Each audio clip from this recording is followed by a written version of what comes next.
안녕하세요. 사연에 빠지다의 DJ 민영입니다. 오늘도 두 가지 사연 준비되어 있어요. 끝까지 함께 해주시고요. 구독과 좋아요 버튼도 눌러주세요. 그럼 오늘의 사연 함께 시작해 볼게요. 안녕하십니까. 저는 이제 칠순을 코앞에 두고 있는 이제 인생의 노년기에 접어든 여성입니다. 평생 장사를 하며 밥 벌어먹고 살아왔습니다.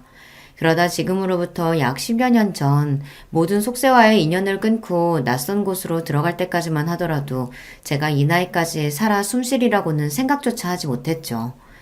참 사람 죽고 사는 일이 뜻대로 되는 게 아닌가 봅니다. 누군가는 그리 간절히 살기를 원해도 목숨 부여잡기가 제 맘 같지 않고 세상 저버리고 싶었던 아픔에도 제가 이 나이까지 꾸역꾸역 세월을 먹어가며 살아가고 있는 걸 보니 말입니다.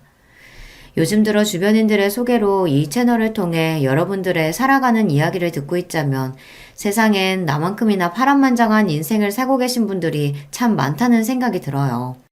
한편으로는 그 모진 세월들 슬기롭게 이겨내시고 잘 살아가시고 계신 여러분들과 비교하자면 저 스스로가 너무나도 초라하게 느껴져 부끄러울 때도 많습니다.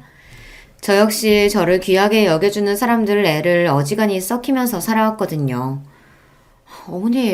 어머니 도대체 왜 이런 곳에서 혼자 지내신 거예요? 제가 어머니를 얼마나 찾았는지 아세요? 어떻게 저희만 두고 그렇게 훌쩍 떠나실 수가 있으세요? 아가, 아이고 얘야, 내가 미안하다. 내가 정말 미안해. 어른이 되어서는 너희들을 감싸주지는 못할 망정 내가 나 숨쉬는 거 하나 힘에 겨워 너희들을 모르는 척하며 살았구나. 내가 죄인이다. 내가 죄인이야. 동안의 세월 끝에 다시 만난 며느리와 눈물의 재회를 나눈 저였습니다.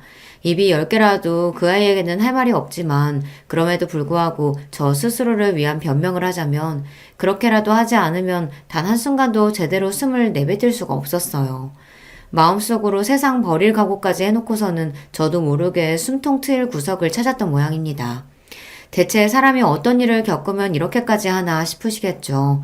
지금부터 제가 살아오면서 겪은 이야기를 들려드릴까 해요.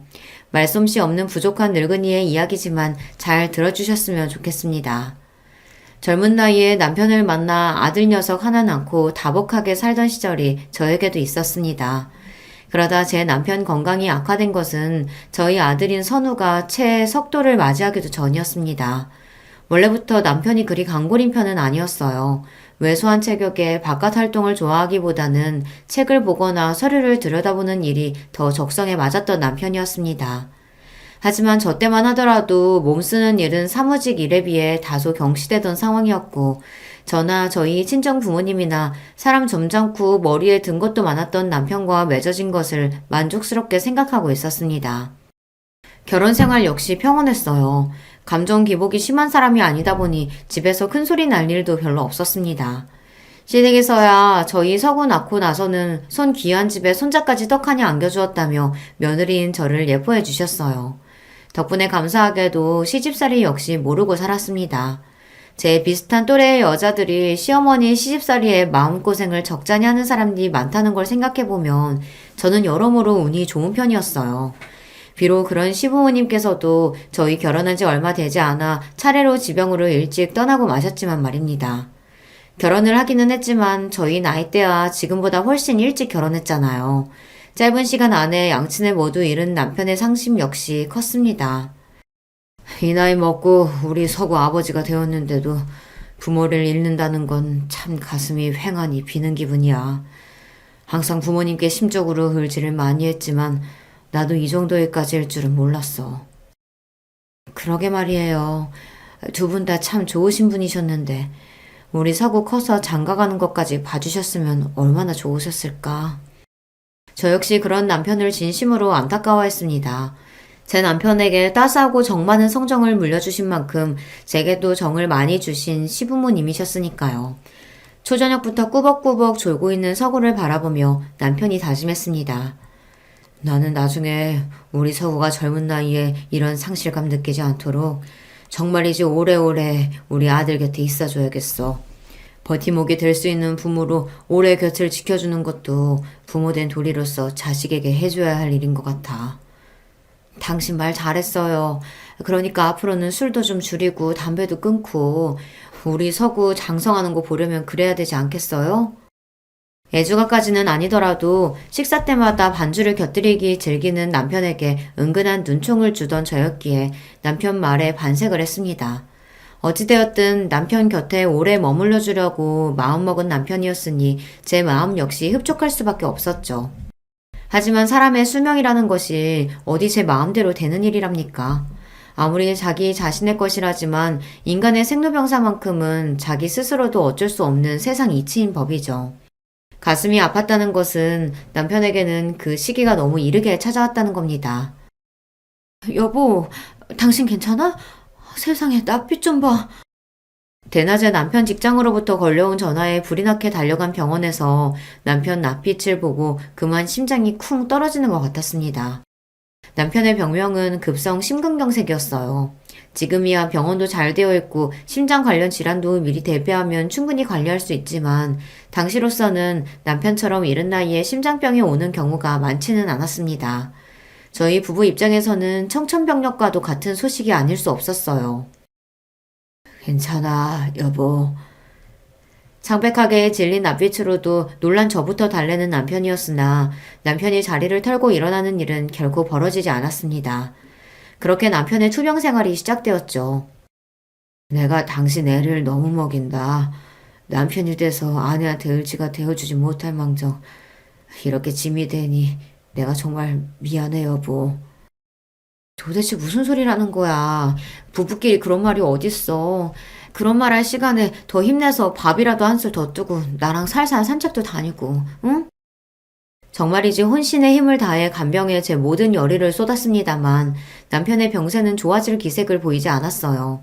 슬슬 말문이 트여가고 있던 저희 아들 서구의 기억 속에 남아있는 아버지 모습은 항상 병상에 드러누워 있는 모습이었습니다. 서구야, 아버지가 건강하지 못해서 함께 놀아주지도 못하고 미안해. 우리 아들. 아니에요. 괜찮아요. 제 아버지가 어떤 심정으로 그 말을 하는지 이해하기에 아들은 너무 아직 어렸습니다. 그럼에도 순하게 대답하는 모양새가 저희 아버지 판박이었어요. 그런 부자의 모습을 바라보면서 마음 한켠이 시큰해졌습니다. 남편과 이별할 시간이 가까워졌음을 본능적으로 깨달을 수 있었어요. 그렇게 아들이 5살을 겨우 넘겼을 때 남편은 세상을 떠나고 말았습니다. 벌써 오랜 시간 이별을 준비해온 저희 부부였으나 막상 남편이 떠나고 나니 그런 준비는 제게 전혀 마음의 위로가 되지 못했어요. 비록 부모님들 주선으로 만나 결혼한 남편이었지만 진심으로 남편을 사랑했습니다. 남편은 좋은 사람이었고 무엇보다 제게 목숨보다 귀한 아들 서구를 준 은인이었으니까요. 그런 사람이 이 젊은 나이에 내도록 고통스러워하다 결국 세상을 등졌다고 생각하니 마음이 천갈래 만갈래로 찢어지는 듯 했습니다. 정말이지 제 곁에 저희 서구가 없었더라면 그때 제가 어떻게 되었을지 제 스스로도 장담을 하지 못하겠어요. 남편이 이 세상에 없는 사람이 되어도 그래서 더는 살고 싶지 않은 마음에도 불구하고 때가 되면 자식 새끼 입에 밥 물려줘야 하고 해지면 잠 재워야 했어요. 엄밀한 그런 거였습니다. 나 힘들다고 내 자식까지 내놓을 순 없는 노릇이었어요. 그나마 다행이었던 건 시부모님이나 남편이나 저희 모자에게 남겨준 재산이 적은 편은 아니었다는 겁니다. 물론 그 돈으로 저희 모자가 평생 놀고 먹을 정도까지는 아니었지만 적어도 우리 서구 잘 키울 수 있도록 기반을 다지는 데에는 부족함이 없는 액수였어요. 이제는 제법 종알종알 말이 많아져 어린이 티가 나는 아들 녀석을 친정에다 맡기고 제 가게를 꾸리기 시작한 것 또한 그 무렵이었습니다. 남편을 떠나보내고 제가 처음 시작한 일은 바로 만두 가게였습니다. 제가 저녁적부터 만두는 기똥차게 잘 빚었거든요. 저희 친정어머니께서도 만두만큼은 내가 네 솜씨 못 따라간다고 하시며 극찬해 주셨던 만두였습니다. 저 역시 다른 건 몰라도 만두는 자신 있었어요. 가게 시작하기 전에도 제 만두 맛보신 지인분들이 서구 엄마 만두 장사하면 대박 날 거라고 엄지손가락을 치켜 올려주시곤 했으니까요. 비록 나 당신 절대 고생 안 시킨다며 식당 이야기가 나올 때마다 말도 못 꺼내게 하는 남편 말 앞에서 번번이 가로막혔지만 말입니다. 그런 남편이 떠나고 없으니 이젠 저 살림만 하게 해주겠다며 붙잡을 사람도 없었어요. 그런 남편이 그리운 마음이야 가실 줄은 몰랐으나 산 사람은 살아야 한다는 잔인한 삶의 진실 앞에 저 역시 변해야만 했습니다. 만두 맛도 맛이었지만 젊은 나이에 외아들 하나 남기고 세상 떠난 남편과 그리 남편 보내고 홀로 남은 저를 가엾게 여겨주신 지인분들께서 주변에 열심히 영업을 해주시는 덕분에 만두 가게 장사는 제법 잘 되었습니다. 처음에는 가게 규모도 작고 어찌되었든 저 혼자 으쌰으쌰 끓여가던 만두 가게 손님이 늘어나면서 저 혼자로는 도저히 감당되지 않을 지경이 될 정도로 말이죠. 그렇게 만두 가게에 온 지 채 3년도 되지 않아 제 밑에 직원들까지 두게 되면서 만두 가게를 증축해 이전하게 되었어요. 당초 만두 가게를 시작할 때 제 예상보다도 더 큰 성과였습니다. 그러는 와중에도 아들 녀석은 무럭무럭 자라났어요. 비록 어린 나이에 아버지를 잃기는 했지만 저 장사하는 동안 사랑으로 아이를 돌봐주신 저희 친정부모님 덕분에 구김살 하나 없이 자란 명랑한 아이였습니다. 저야 장사로 늘 바쁘니 아이 깨기 전에 나갔다가 깜깜한 밤 아이가 잠든 모습을 겨우 보고 쓰러져 잠드는 경우가 많았죠. 저 녀석 잘 키우겠다고 하는 고생인데 막상 자식 새끼 크는 것도 제대로 못 보고 이 귀한 시절 지나가고 있다고 생각하자 가끔은 허무한 마음이 들 때도 있었습니다. 하지만 아무리 저희 가게가 형편이 좋고 도와주시는 어른들까지 계셔 다른 아이 혼자 키우는 어머님들에 비해 상황이 좋다고는 해도 여자 혼자 아이 키우는 게 쉬운 일이 아닌 건 변함없었습니다. 가끔 혼자서 이 모든 것을 건사해야 한다는 버거움에 힘겨워 베개에 얼굴을 콱 묻고 숨죽여 우는 일도 적지 않았습니다. 그럴 때마다 잠든 아들 녀석 얼굴 한 번 더 보면서 정신 똑바로 차려야지 하고 마음을 다잡았죠. 그런 엄미 마음고생이나마 적게 하라고 그랬던 건지 아들 녀석은 사고 한 번 치지 않고 착하고 성실하게 자라주었어요. 시키지 않아도 공부도 곧잘 했어요. 여러모로 제 아버지를 참 많이 닮은 아이였습니다. 그게 참 뿌듯하기도 하면서 한편으로는 걱정스러운 마음도 있었어요. 제 남편이 워낙 젊은 나이에 세상을 떴잖아요.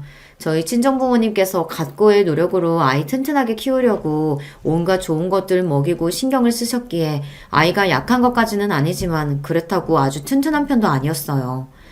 왜 조부모가 그리 신경을 써도 철마다 감기 한 번씩은 꼭 앓고 지나갔습니다. 그럴 때마다 병든 닭 마냥 꾸벅꾸벅 졸고 있는 아들 녀석 모습을 보고 있자면 이 녀석도 어디 약한 곳이라도 있으면 어쩌나 하는 노파심에 불안한 마음이 있었어요. 자라보고 놀란 가슴 소뚜껑 보고도 놀란다고 하잖아요. 그런데 병으로 일찍 남편 보낸 어미의 심정이니 오죽했겠습니까? 그래서 어릴 적부터 몸에 좋다는 보약이며 건강식들 거르지 않고 열심히 챙겨 먹였어요. 그게 효과를 봤는지 고등학교 졸업할 무렵에는 제법 생기 있는 청년의 외향을 가지게 된 아들이었습니다. 저리 아들 잘 챙겨 먹이며 어엿한 청년으로 성장시켜준 고마운 제 만두가게 역시 여전히 잘 꾸려나가고 있었습니다. 그 사이에 가게 규모는 더욱 커져서 이제 분점도 여러 생겼어요. 전국적인 규모로 커진 것까지는 아니었습니다만 그래도 저희 지역에서는 저희 만두가게 이름을 대면 대부분 할 정도로 인지도가 높아졌습니다. 자식 새끼 잘 키워보겠다고 시작한 만두가게 덕분에 여러 분점을 거느린 사장님 소리까지 듣게 된 거죠. 저한테는 참 고마운 만두가게였습니다. 바빠서 여서 크는 동안 신경도 많이 써주지 못하고 내도록 만두가게에 매달려 있는 엄마이니 서운할 수도 있었건만 단 한 번도 제게 그런 티를 내지 않은 아들이었습니다. 심지어 주말에는 짬을 내서 찾아와 제 엄마 돕겠다고 만두가게에서 일손을 거들기까지 했어요. 공부하느라 바쁜데 주말이라도 좀 쉬어야지 뭐 한다고 또 나왔어. 그러는 엄마는 휴일도 없이 일하면서 나야 여기서 일하면 엄마 얼굴도 오래 보고 맛있는 만두도 얻어먹고 좋죠 뭐. 말 한마디도 어쩜 저렇게 다정하게 하는지. 엄마가 많이 신경 써주지 못했음에도 자기 아버지 닮은 다정하고 심성 고운 사람으로 자라준 것 같아 아들에게 고마운 마음이었습니다. 특히 며칠 전에 저같이 요식업으로 사업 키운 지인 모임에 갔다가 음식 장사하는 부모 부끄럽게 생각하는 자식 때문에 마음고생하는 이야기를 들었던 차였어요. 저런 아들의 효도가 더욱 기껍게 느껴졌습니다. 부모가 갖은 고생해가며 음식 팔아 자식 편하게 살게 해줬는데 고마운 줄 모르는 녀석들도 꽤 많더라고요. 그런 녀석들하고 비교하자면 저희 아들은 선녀였습니다. 가끔은 한 번을 엄마 속 썩이지 않고 반듯하게만 자라준 아들이 고민거리가 있어도 막상 제게 이야기를 하지 못하는 건 아닐까 염려스럽기도 했지만 그럼에도 착하고 공부 잘하고 무엇보다 건강하게 자라준 아들은 제 인생 가장 큰 자랑거리였어요. 녀석이 우수한 성적으로 대학에 갔을 때도 요즘 젊은이들이 그렇듯이 각고의 노력 끝에 좋은 직장에 취업을 했을 때도 마찬가지였습니다. 그 사이에 제게 누구보다 든든한 버팀목이 되어주시던 친정부모님께서도 차례로 세상을 뜨시고 이제 정말이지 이 하늘 아래 제 피부치라고는 아들 녀석 하나뿐이었습니다. 아들은 제 전생을 통틀어 가장 소중한 존재이자 삶의 이유였어요. 그런 녀석이 마치 제 성정을 그대로 닮은 며느리를 데려왔을 때도 기쁜 마음을 감출 수 없었죠. 제 며느리인 희진이는 어린 나이에 일찍 부모님을 잃고도 결코 삶에 대한 희망을 놓지 않았던 단단하고 바른 아이였습니다. 마치 제 아들 녀석과 꼭 한 쌍으로 태어난 것 같이 보기 좋은 커플이었죠. 아들이 처음으로 소개시켜준 여자친구는 첫눈에 제 마음에 쏙 들었습니다. 희진아, 우리 서구랑 일이 사이좋게 잘 지내줘서 나는 항상 고마워. 너희 둘 잘 지내는 것 외에 나는 더 바랄 게 없다. 제가 더 감사하죠, 어머님. 항상 부족한 저인데 모자란 부분보단 이쁜 부분부터 봐주셔서 정말 감사해요. 아무래도 제가 만두 사업이 잘 되기 시작하며 지역에서는 유지로 인정받게 되었어요. 든든한 친정 기반이라고는 없는 며느리 입장에서는 그런 저희 집과 자신의 환경을 비교하지 않기가 쉽지 않았겠죠. 하지만 정말이지 저한테 그런 건 아무런 상관도 없었습니다. 양친 도움 받아가며 제 안목할 수 있게 자라나는 것도 쉬운 일이 아닌데 희진이 네가 이렇게 훌륭한 어른으로 성장하기까지 얼마나 고생했을지 내가 모르지 않아. 해도 내가 감사를 해야지. 너처럼 좋은 며느리 까먹게 되었으니 우리 아들이 여자 보는 눈이 좋은 모양이다. 저보다 나이는 한참 어리지만 심지가 굳은 며느리가 존경스러울 정도였어요. 서로에 대한 예정과 신뢰로 빛나는 두 아이의 얼굴을 보며 저 둘의 앞날이 그저 순탄하기만을 빌고 또 빌었습니다. 정말 감사해요, 어머니. 아버지 저 그렇게 어릴 때 돌아가시고 엄마가 지금껏 저 키우시느라 얼마나 고생하셨는지 저로서는 헤아리기도 어렵겠지만요. 그만큼 앞으로 더 잘할게요. 저뿐만 아니라 희진이도 그런 마음은 마찬가지일 거예요. 엄마는 며느리 새 식구로 들어오면 행여나 불편할까봐 불어 거리두리 하신다는 거 알지만 정말로 안 그러셨으면 좋겠어요. 어머니 그러시면 희진이도 많이 서운할 거예요. 제가 결혼한다고 해서 제 가정 이룬다고 어머니한테서 떨어져 나가는 게 아니라 서로 의지할 수 있는 자식이 하나 더 생기는 거라 그렇게 여겨주세요. 말만 들어도 고맙다. 너나 희진이나. 어떻게 이렇게 고운 사람들이 내 곁에 있는지 내가 참 복이 넘치는구나. 결혼식 전날 밤 따스하게 말하는 아들 녀석에게 너무 고마워 눈물이 찔끔 날 지경이었지만 그럼에도 아들 내외 부담스러울 일 없도록 언행을 각별히 조심해야지 마음먹었습니다. 이런 제 결심이 무색하게 결혼 후에도 아들과 며느리는 뺀질나게 제 집에 드나들며 다소 조심스러워하는 제 마음의 거리를 좁히기 위해 노력했죠. 제가 별 수 있나요? 아마 서구나 희진이한테 저는 평생 져주는 사람일 겁니다. 결국 며느리인 희진이 역시 제 가슴으로 낳은 딸처럼 받아들이게 되었습니다. 손자인 시완이가 태어나던 날 사람이 너무 기쁘면 눈물샘이 그만 고장나 버린다는 걸 그날 처음 알게 되었어요. 아들과 며느리의 선한 눈매를 닮은 손자 녀석은 벌써부터 할머니를 보고 방긋방긋 웃는 것이 사랑스럽기 그지 없었습니다. 갓 태어난 새 생명을 안고 기쁨에 젖어있는 아들 며느리 내외를 바라보는 제 코끝이 시큰해졌어요. 저보다 더 지극정성으로 아들을 키워주신 저의 친정부모님이나 아들이 장가가서 자식 볼 때까지 제 옆에 있어주겠노라 그렇게 지키지 못한 약속을 하고 떠난 남편이 지금 이 모습을 본다면 얼마나 행복해할지 생각하니 기쁨과 슬픔이 동시에 밀려오는 기분이었어요. 아들이 저리 행복한 가정생활을 하고 있는데 어미인 제 마음이 어떻게 뿌듯하지 않을 수 있었겠습니까? 아들 녀석 참한 며느리 만나 결혼해 자식까지 보았으니 이제 내가 할 일은 다 했다 싶은 생각도 들었어요. 여자 혼자 아이 키우면서 품고 살아온 온갖 노파심도 어느 정도는 내려놓게 되었죠. 그럼에도 불구하고 딱 한 가지 여전히 제가 총각을 곤두세우며 신경 쓰는 것이 있었어요. 바로 아들의 건강 문제였습니다. 엄마, 정말 걱정 안 하셔도 된다니까 그러네. 나 약했던 것도 어릴 때나 그랬던 거지. 크고 나서는 감기 한 번 제대로 안 걸리잖아요. 맨날 나 걱정한다고 마음 쓰지 말고 어머니나 어디 아프신 데 없도록 항상 유의하세요. 엄만 괜찮아. 평소에 잘 아프지도 않는 거 알면서. 지금이야 이렇게 장성해서 가장이 되었다지만 그래도 내 눈에는 너 어릴 때 앓던 게 선해서 그런지 엄마가 자꾸 쓸데없이 걱정을 하게 되네. 정말 그러실 필요 없다고 해도 그러네. 매년 회사에서 정기적으로 건강검진 하기도 하고 나도 새벽마다 수영 다니면서 건강관리 열심히 하고 있는 걸. 우리 시안이 대학 보내고 장가 가는 거 보려면 나도 관리 열심히 해야지. 운동 거르지 않고 하고 있으니까 걱정하지 마세요. 아들 말대로 얼굴에 활기가 넘치고 있었죠. 그럼에도 불구하고 어미이다 보니 다른 건 몰라도 건강만큼은 신경 쓰게 되더라고요. 며느리까지 들어오고 나자 아들뿐만 아니라 며느리 건강까지 챙기느라 그런 걱정거리는 2배가 되었네요. 어머님, 자꾸 저한테 이런 거 보내시지 말고 좋은 건 어머님 드시라니까요.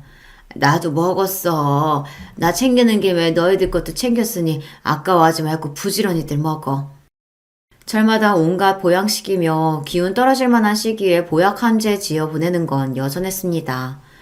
고맙게도 그런 어미 마음을 헤아려 아들 며느리 모두 군말 없이 보내주는 것 잘 챙겨 먹어주어 제 마음이 뿌듯했습니다. 그래, 이만하면 저 아이들도 제 자식 제대로 건사할 때까지 건강하게 잘 버텨주겠지. 조금씩 마음을 놓기 시작했어요. 그날은 여느 때와 다름없는 날이었습니다. 제가 장사를 업으로 삼아 사는 사람이다 보니 한창 바쁜 시간에는 정신이 하나도 없었지만 평생을 일이 살다 보니 그건 역시 익숙한 일 중 하나였죠. 그렇게 가장 바쁜 일을 해결하고는 이제는 그 수가 더 늘어난 직원들에게 나머지 일을 맡기고 집으로 향하는 중이었습니다. 아직 직장에서 열심히 일할 시간인 아들에게 전화가 왔어요. 그래 서구야. 너 이 시간에 웬일이야? 아직 회사 아니야? 오늘은 일이 좀 일찍 마쳐서요. 오랜만에 우리 엄마 목소리도 듣고 싶고. 자주 저를 들여다보며 살뜰하게 저를 챙기던 아들 며느리가 회사 일이 바빠졌다며 제대로 얼굴을 보지 못한 지 벌써 보름 가까이 되어가고 있었어요. 저도 사는 게 바쁘다 보니 아들을 마지막으로 본 지가 벌써 이렇게 되었나 싶었습니다. 그러게 바쁘다고 얼굴도 제대로 못 보고 일이 살아서 될 일이 아닌데. 아들 저녁은 먹었어? 오랜만에 엄마가 저녁 해줄까? 그럴까? 오늘은 간만에 엄마가 해주는 밥 먹고 엄마 집에서 자고 갈까? 아유, 희진이 허락부터 받아야지. 그렇게 말하면서도 내심 오랜만에 제 집에서 자고 가겠다는 아들 말에 설레기 시작했습니다. 그 나이를 먹어서도 아들 말 한마디에 일이 기분이 최고로 좋아질 수 있다니 저도 참 고슴도치 엄마라는 생각이 들었어요. 그렇게 아들 좋아하는 창거리 하려고 바리바리 장을 봐서는 집으로 돌아갔습니다. 아들 녀석과 오랜만에 오붓하게 단둘이서 저녁도 해먹고 차도 마시고 참 좋은 저녁이었어요. 그저 오늘만 같았으면 싶었죠. 하지만 저도 엄마 아닙니까? 불어 아무렇지 않은 척하는 아들 얼굴에서 차마 하지 못할 말이 있다는 걸 기민하게 알아채버리고 말았습니다. 서구야, 엄마한테 할 말 있지? 제 말에 눈을 크게 뜬 아들이 잠시 말이 없었어요. 저녁 시간 내내 미소를 잃지 않던 아들의 입가가 서서히 일그러지기 시작했습니다. 떨리는 아들의 입꼬리와 순식간에 붉어진 눈시울을 보고 직감적으로 불안감이 온몸을 덮쳐왔어요. 제가 암이래요. 제발 그 어떤 경우에도 듣고 싶지 않았던 말이 제 아들의 입에서 튀어나왔어요. 그대로 대답도 어떤 행동도 하지 못한 채 그저 경악에 차서 박제되기라도 한 듯 얼어붙어 있었습니다. 지난번 검진에서 이상이 있다고 해서 정밀검사 해봤는데 이미 암이 꽤 진행된 상태라고 그러네요. 위치도 안 좋고 전이 되었을 확률도 높다고 하고 차마 자식이 되어서 어머니한테 드릴 수 없는 말씀이라 망설이다가 더는 미룰 수 없을 것 같아 말씀드리는 거예요. 벌린 제 입가와 허공에 맴도는 손이 파르르 떨렸습니다. 이윽고 제가 비명과도 같은 울음을 터뜨리고 말았어요. 서구야, 내 새끼, 내 아들, 왜 너한테 이런 병이? 어째서 너한테 이런 병이? 그건 절규에 가까웠습니다. 제 목구멍에서 이런 소리가 나올 수 있다는 게 소름이 끼칠 정도였어요. 이런 사실을 알고 싶지는 않았습니다. 그런 저를 보며 서서히 얼굴을 일그러뜨리던 아들이 이윽고 눈물을 뚝뚝 떨어뜨리기 시작했습니다. 엄마, 죄송해요. 죄송해요, 어머니. 저 하나 보고 살아오신 엄마인데 그 모지 세월 고생하신 거 다 저 하나 보고 참아주신 건데 엄마한테 이런 불효 저질러서 정말 죄송해요. 엄마, 죄송해요. 그러면서 마치 어린아이처럼 엉엉 울며 제게 사죄하는 아들이었어요. 그 모습을 보며 심장을 쥐어뜯기는 기분이었습니다. 아직 초등학교도 들어가지 못한 어린 자식의 나이도 젊은 제게 찾아온 악마 같은 병에 공포를 느끼고 있을 아들이었습니다. 그럼에도 불구하고 차마 제 어미 앞에서는 죽음에 대한 두려움을 티도 내지 못하고 그저 죄인처럼 제 앞에 고개를 숙이고 있었어요. 저는 누구인지도 모를 존재에게 저주를 퍼부었다, 애원을 했다. 도저히 제정신을 붙들고 있을 수가 없었습니다. 이런 병 줄 거면 저한테 주시지. 그 어떤 고통이라도 달게 받을 테니 내 새끼가 아니라 차라리 날 아프게 하시지. 제발, 제발 그 고통 제가 다 떠안게 해주세요. 제발. 그렇게 아들을 품에 얼싸안고 혹여 품에서 놓치기라도 할세라 안간힘을 주어 아들을 꼭 끌어안았습니다. 당장이라도 누군가 제 품에서 제 아들을 뺏어갈 것 같은 생각에 공포에 질려 있었어요. 치료받으면 돼.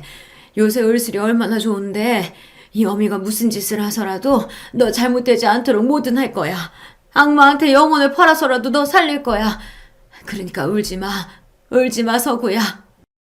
그렇게 말하면서도 시시때때로 엄습하는 두려움에 잡아먹힐 것만 같았습니다. 자식을 잃을지도 모른다는 공포는 차마 형용할 수 없을 정도로 끔찍하고 잔혹한 것이었습니다. 제발 제게서 제 아들을 빼앗아가지 마시길 이 세상에 존재하는 모든 것에다 대고 빌고 또 빌었어요. 암 환자인 아들의 치료가 본격적으로 시작되었습니다.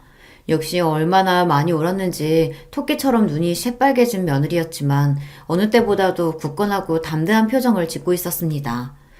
어미인 저보다도 훨씬 용감했던 며느리였어요. 그런 며느리 모습을 보니 저도 정신을 단단히 잡아야겠다는 마음을 굳게 먹었습니다. 항암 치료 중에서도 가장 큰 효과를 볼 수 있다는 건 추적 치료였으나 이미 전이 소견을 보인 아들한테는 할 수 없는 치료법이라고 하더라고요. 이미 최적의 치료 시기를 놓친 상태인 아들 때문에 하루하루 피가 바짝바짝 말라갔습니다.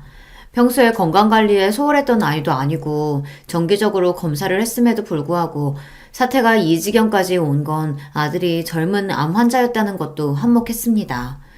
실제로 발병 시기도 얼마 되지 않은 걸로 추정되었어요. 나이가 젊고 건강하다 보니 암세포가 자라는 양상도 빨랐다는 게 가장 무서운 부분이었습니다. 아들의 투병 사실을 알게 된 후로는 제게 더 이상 평온한 일상은 존재하지 않았어요. 식당 일은 이미 내팽개진 지 오래였습니다. 벌써 수십 년 경영을 해왔고 직원도 제법 두게 되어 어느 정도 체계가 생겨서 제가 잠시 일선에서 물러나 있다고 한들 당장 가게가 휘청거릴 일은 없었지만 마냥 그렇다 한들 아들 곁에 머물고자 하는 제 의지를 꺾을 수는 없었을 겁니다. 아들 곁에 붙어서 보내는 1분 1초의 시간이 그렇게 귀하고 값질 수가 없었습니다. 제 어미와 아내의 피가 마르는 듯한 극진한 간호에도 불구하고 깨어있는 시간이 점점 줄어드는 아들이었어요. 이제는 병색이 와연한 아들의 얼굴을 보니 차마 이 침통하고 억울한 마음을 어찌할 바가 없어 속이 문드러져 갔습니다. 점점 삶의 불씨가 꺼져가는 잠든 아들의 얼굴을 애같하게 매만지며 저는 빌고 또 빌었습니다. 제발 저한테서 이 아이 뺏어가지 마세요. 차라리 제 목숨을 드릴 테니 제게 모든 고통 다 몰아주시고 이 아이만큼은 살려주세요. 아직 보아야 할 것도 겪어야 할 것도 많은 아이인데 이렇게 보낼 순 없어요. 제발 제발 이 미천한 여자의 목숨을 대신 걷어가 주세요. 온 세상 모든 것에 엎드리는 심정으로 빌고 또 빌었습니다만 그런 제 기도가 하늘에 가 닿는 일은 없었습니다. 엄마, 정말 죄송해요. 엄마한테 이런 고통을 겪게 해드려서 정말로 죄송해요, 엄마. 제발 저 떠나고 나서 너무 많이 아파하지 마세요. 엄마, 제발. 반쯤 정신이 없는 와중에도 마지막 순간까지 하나뿐인 자식을 잃고 남겨질 제 어미 걱정에 마음을 놓지 못하는 아들이었어요. 그런 아들을 제발 떠나지 말라고 부여잡고 싶었음에도 불구하고 어미가 되어 마지막까지 자식 새끼 편히 눈 감지 못하게 해서 혹여나 아이가 구천을 떠돌게 되진 않을까 무서운 마음이었습니다. 그리하여 심장을 난도질 당하는 아픔을 겪고 있었음에도 차마 떨어지지 않는 입을 열었습니다. 그래, 서구야. 내 아들. 엄마, 네가 하라는 대로 할게.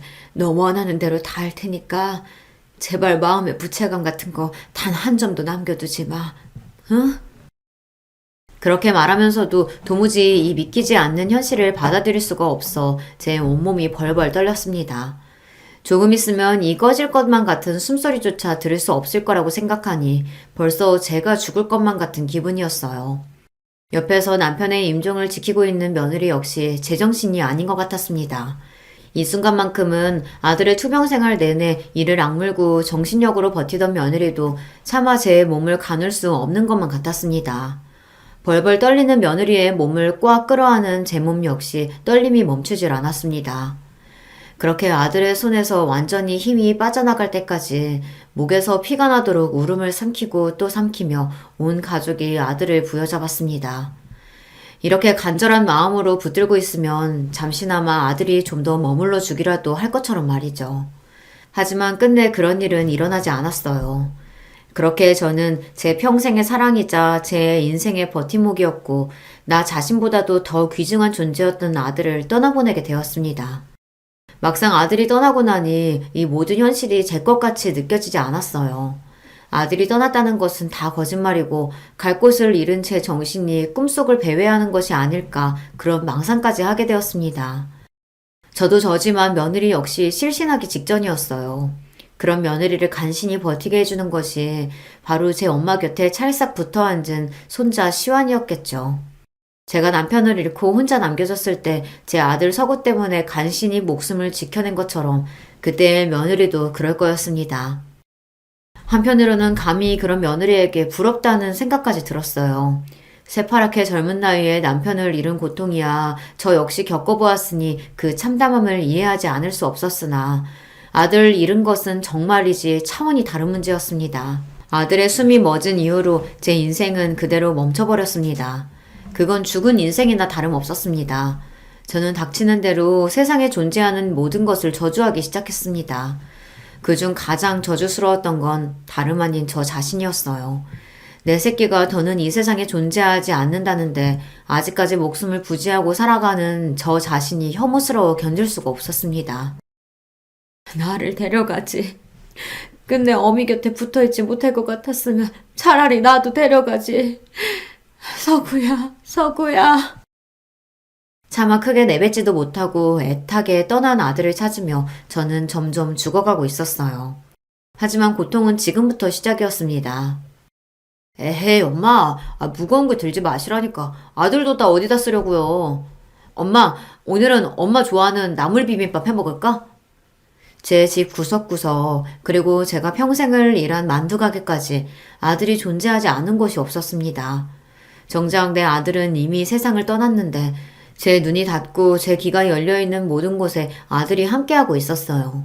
그런 아들의 흔적을 발견할 때마다 마치 아들이 되살아난 것 같아 기쁘다가도 이내 그것이 현실이 아님을 깨닫고 더 지독한 괴로움에 시달려야 했습니다. 애초에 제 몸으로 품어 제가 이 세상에 내놓은 아이가 아닙니까? 이미 장례식을 치러 세상과의 이별을 알렸다 할지라도 그게 어미인 저와의 이별이 될 수는 결코 없었습니다. 그렇게 집착적으로 아들의 흔적에 매달리며 저는 모든 삶의 의욕을 잃고 하루하루 그저 메말라 갈 뿐이었습니다. 어머님, 이러시면 어머니 걱정에 서구씨 정말 눈 못 감아요. 내키지 않으셔도 제발 한 술이라도 더 뜨세요. 네?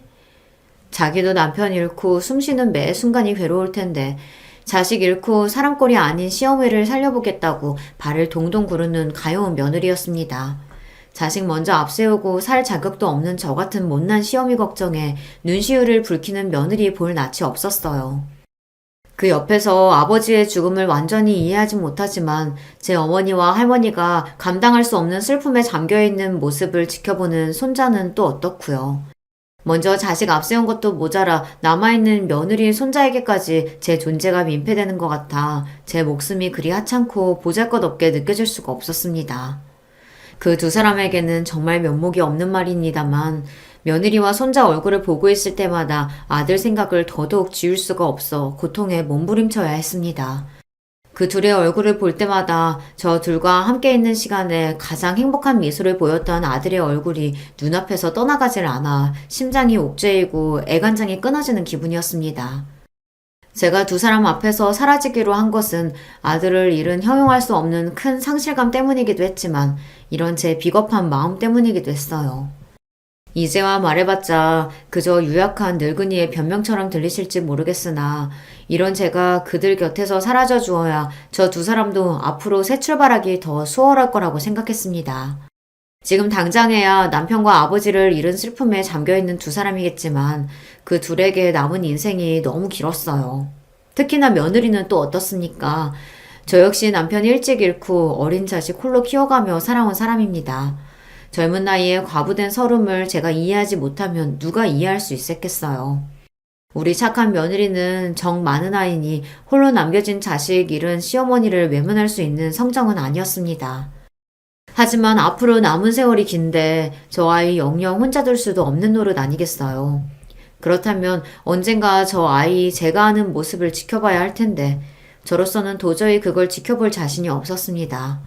내 아들이 그 누구보다 사랑했던 며느리가 다른 사람의 아내가 된다니.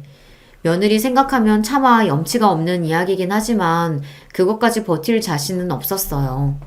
며느리한테도 새로 시작하는 마당에 이미 떠난 남편의 혼자 남겨진 어머니와 가깝게 지내면 얼마나 마음이 불편할지 혹여나 그의 인생의 짐이 될까 싶어 두려웠습니다. 며느리와 손자 몰래 제 신변을 정리하기 시작한 것도 그래서였습니다. 제 복에 넘치는 행운이라 여겼던 제 사업의 성공 역시 더는 제게 기쁨으로 다가오지 않았습니다. 이치에 맞는 소리가 아니라는 건 알지만 내가 욕심을 조금 덜 부렸다면 혹시 내 아들 데려가지 않으시진 않았었을까 하는 말도 안 되는 생각까지 들 정도였어요. 세상 모든 일이 내 아들 데려가기 위한 일이었던 건 아니었을까 거의 망상에 가까운 생각들에 사로잡히기도 했습니다. 벌려놓은 사업장이 여러 곳이다 보니 본래 제대로 정리를 하고자 하면 긴 시일이 걸릴 일이었어요. 하지만 우리 서구 먼저 보내고 제가 얼마나 고통스러운 시간을 겪고 있는지 알고 계실 제 지인분들께서 두 팔 걷고 도와주신 덕분에 생각보다 정리를 수월하게 마칠 수 있었습니다. 넘길 수 있는 것들은 넘기고 정리할 것들은 정리하고 와중에 새로운 사장이 들어오더라도 기존의 직원들 고용을 보장해주겠다는 확답까지 받아내고 나서야 저는 모든 일에서 손을 뗄 수 있게 되었습니다. 그렇게 정리하고 나니 자산이 50억가량 모여있더라고요. 저희 집 일 봐주던 변호사를 통해 저 떠나면 바로 모든 재산을 며느리와 손자 앞으로 넘겨놓도록 했습니다. 못난 시어미는 차마 이 버거운 현실을 견딜 수 없어 너희들 앞에서 사라지지만 그럼에도 남겨준 이 재산이 그 아이들 앞길에 조금이나마 고통을 덜어주기를 부디 내 사랑하는 며느리와 손자가 편히 살 수 있게 되기만을 바라고 또 바랬습니다. 그렇게 저는 며느리에게 한마디 마지막 인사조차 건네지 못한 채 그들 곁을 떠나고 말았습니다. 제가 떠나온 곳은 이제는 주민 하나 살고 있지 않다는 무인도였어요. 본래 10년 전까지만 하더라도 몇몇 주민들이 남아있었으나 다들 고령으로 떠나시고 빈집만 남겨지게 되었다는 겁니다. 사실 제가 제대로 살고자 하는 마음이 있었더라면 제 귀한 며느리와 손자 남겨놓고 어떻게 그 먼 곳까지 갔겠습니까?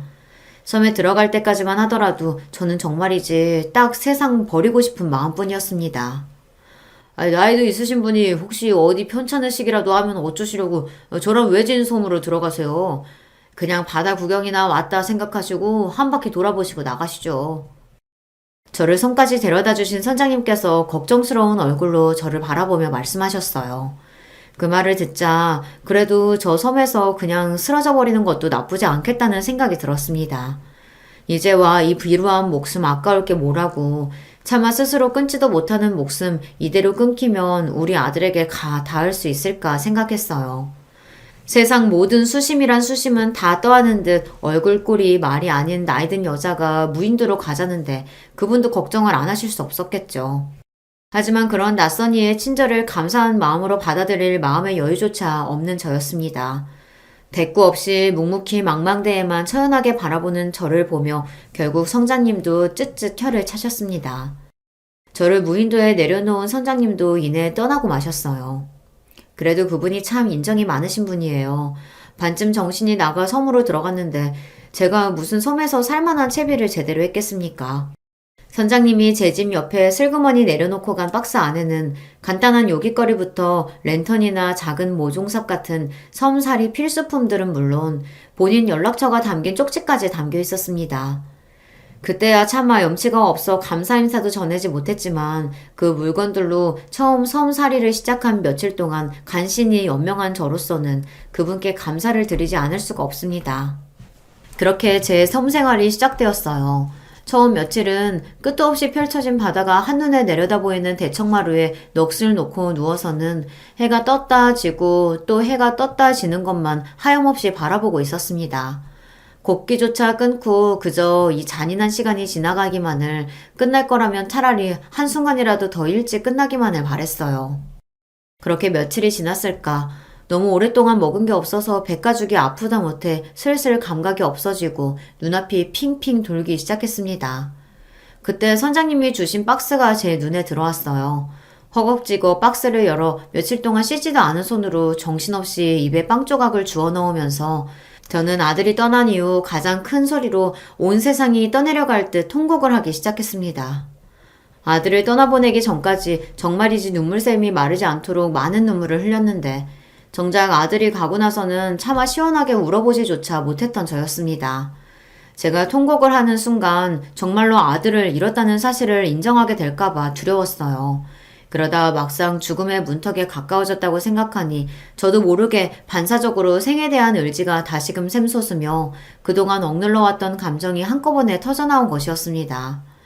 아들 앞세운 주제에 살겠다고 주둥이에 음식을 쳐놓고 있는 제 꼴이 스스로가 어처구니가 없어 악을 쓰며 울면서도 정작 제 어머니가 자기 보내고 일이 망가진 모습에 누구보다 가슴 아파했을 아들이 떠올라 슬픔을 주체할 수가 없었습니다.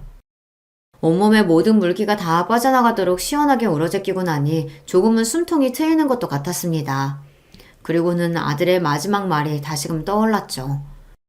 엄마, 제발 저 떠나고 나서 너무 많이 아파하지 마세요. 엄마, 제발. 마지막 눈 감는 순간까지 그저 자기 어머니에게 조금이라도 상처를 덜 줄 수 있기만을 바라던 아들이었는데 그 생각을 하니 지금까지의 제 못나 빠진 행동이 너무나 부끄럽고 우리 서구에게 너무나 미안해 견딜 수가 없었어요. 그제야 저는 제대로 마음을 다잡게 되었습니다.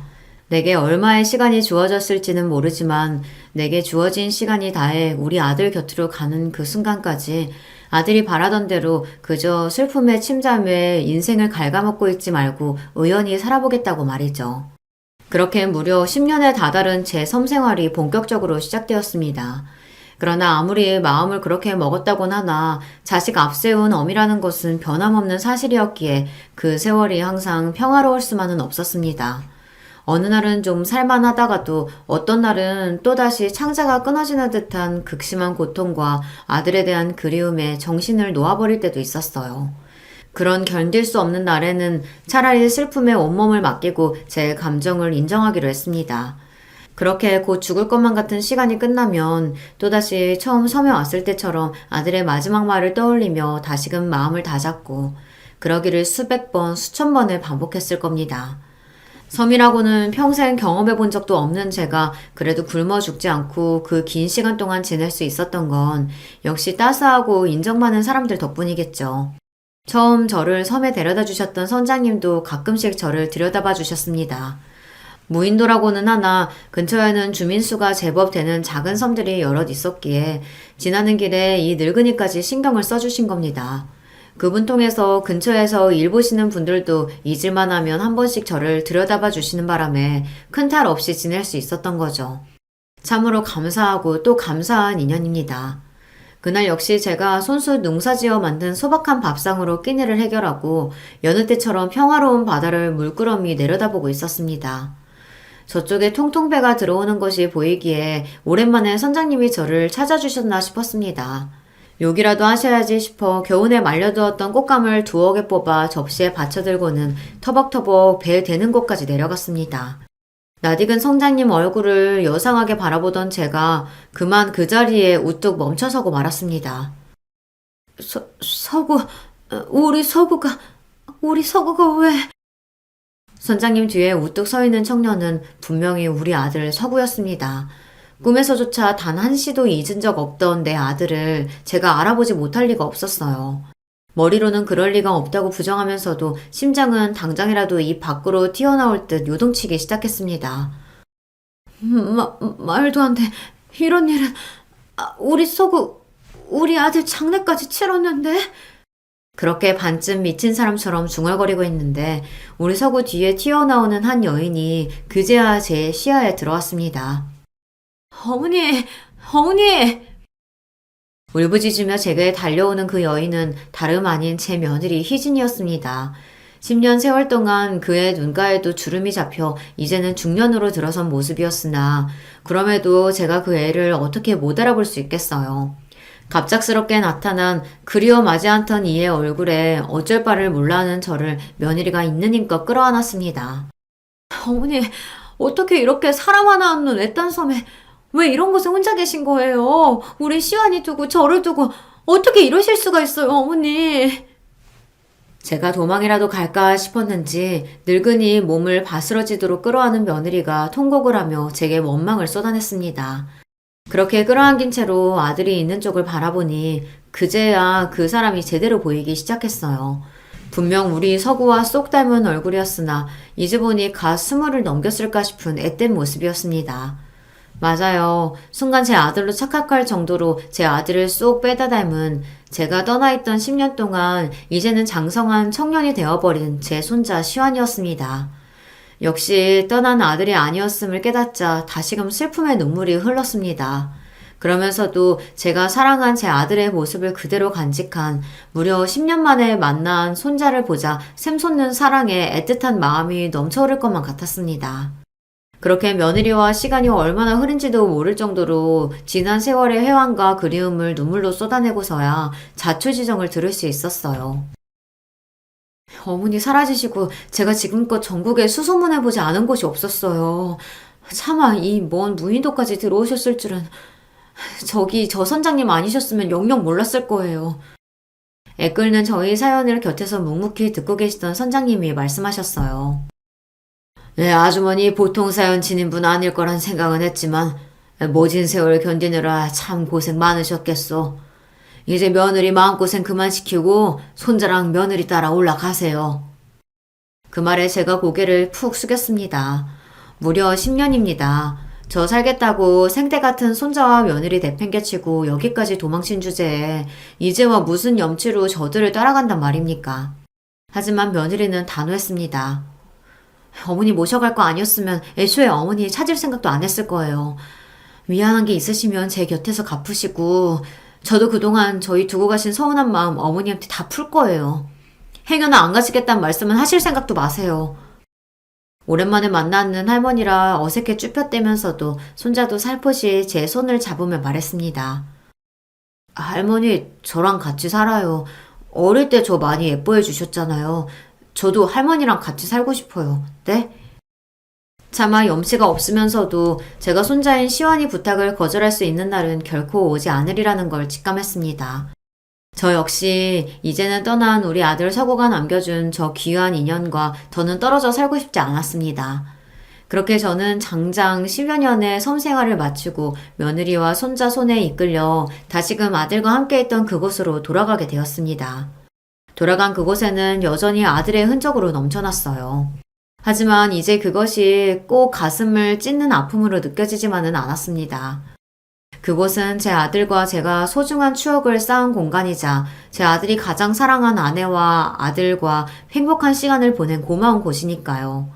그렇게 사랑하는 손자와 며느리와 함께 가끔은 행복하게, 가끔은 시린 마음으로 아들을 추억하며 살아가고 있어요. 우리 아이 부디 편히 지내고 있기를 기원하며 이야기를 마치고자 합니다. 들어주신 여러분 모두 감사드립니다. 안녕하세요. 나이 먹을 대로 먹은 여자의 살아온 지난 이야기가 얼마나 대단하겠는가마는 부디 귀 기울여 들여주시면 감사할게요. 저는 결혼을 하자마자 시집살이를 호되게 당한 여자였어요. 시댁은 꽤 산다고 볼 수 있는 집안이었고 반면에 친정은 구질구질하리만치 못 살았습니다. 저보다 6살 많았던 그 남자가 저를 무척이나 마음에 들어했고 집안의 반대에도 불구하고 결혼을 강행시켰습니다. 시댁 식구들 중에서 특히 시어머니께서 저를 마음에 안 들어 하셨는데요. 며느리 된 입장에서는 가장 어려운 상대가 시어머니이기에 하필 저는 잘못 걸린 것이었죠. 저를 들들 볶으셨고 못살게 구셨어요. 인간은 적응의 동물이라는 표현처럼 저는 그 생활에 점차 무뎌져 갔습니다. 가슴속에는 서러움 가득한 피멍이 들었지만 적어도 겉으로는 내색을 하지 않고 시어머니께서 뭐라고 하시든 네 하고 말 정도의 의연함을 갖추게 되었죠. 살다 보면 사라지는 게 결혼 생활이라고 여겼어요. 단 하나의 커다란 문제에 직면하기 전까지는 그랬네요. 가장 힘든 문제, 그것은 바로 제가 아들을 낳지 못했다는 것입니다. 저는 딸만 하나 낳았거든요. 낳는다는 게 기껏 꼴랑 딸년 하나 낳아놓고서 몸 아프다고 오만 유세 지랄을 다 떨더니 그 이후로는 임신도 안 하고 자빠졌네. 그래가지고 대관절 어느 세월에 우리 집 아내 대를 이을 떡두꺼비 아들을 낳을 거야? 뭐 이딴 게을러 빠진 것이 다 있어?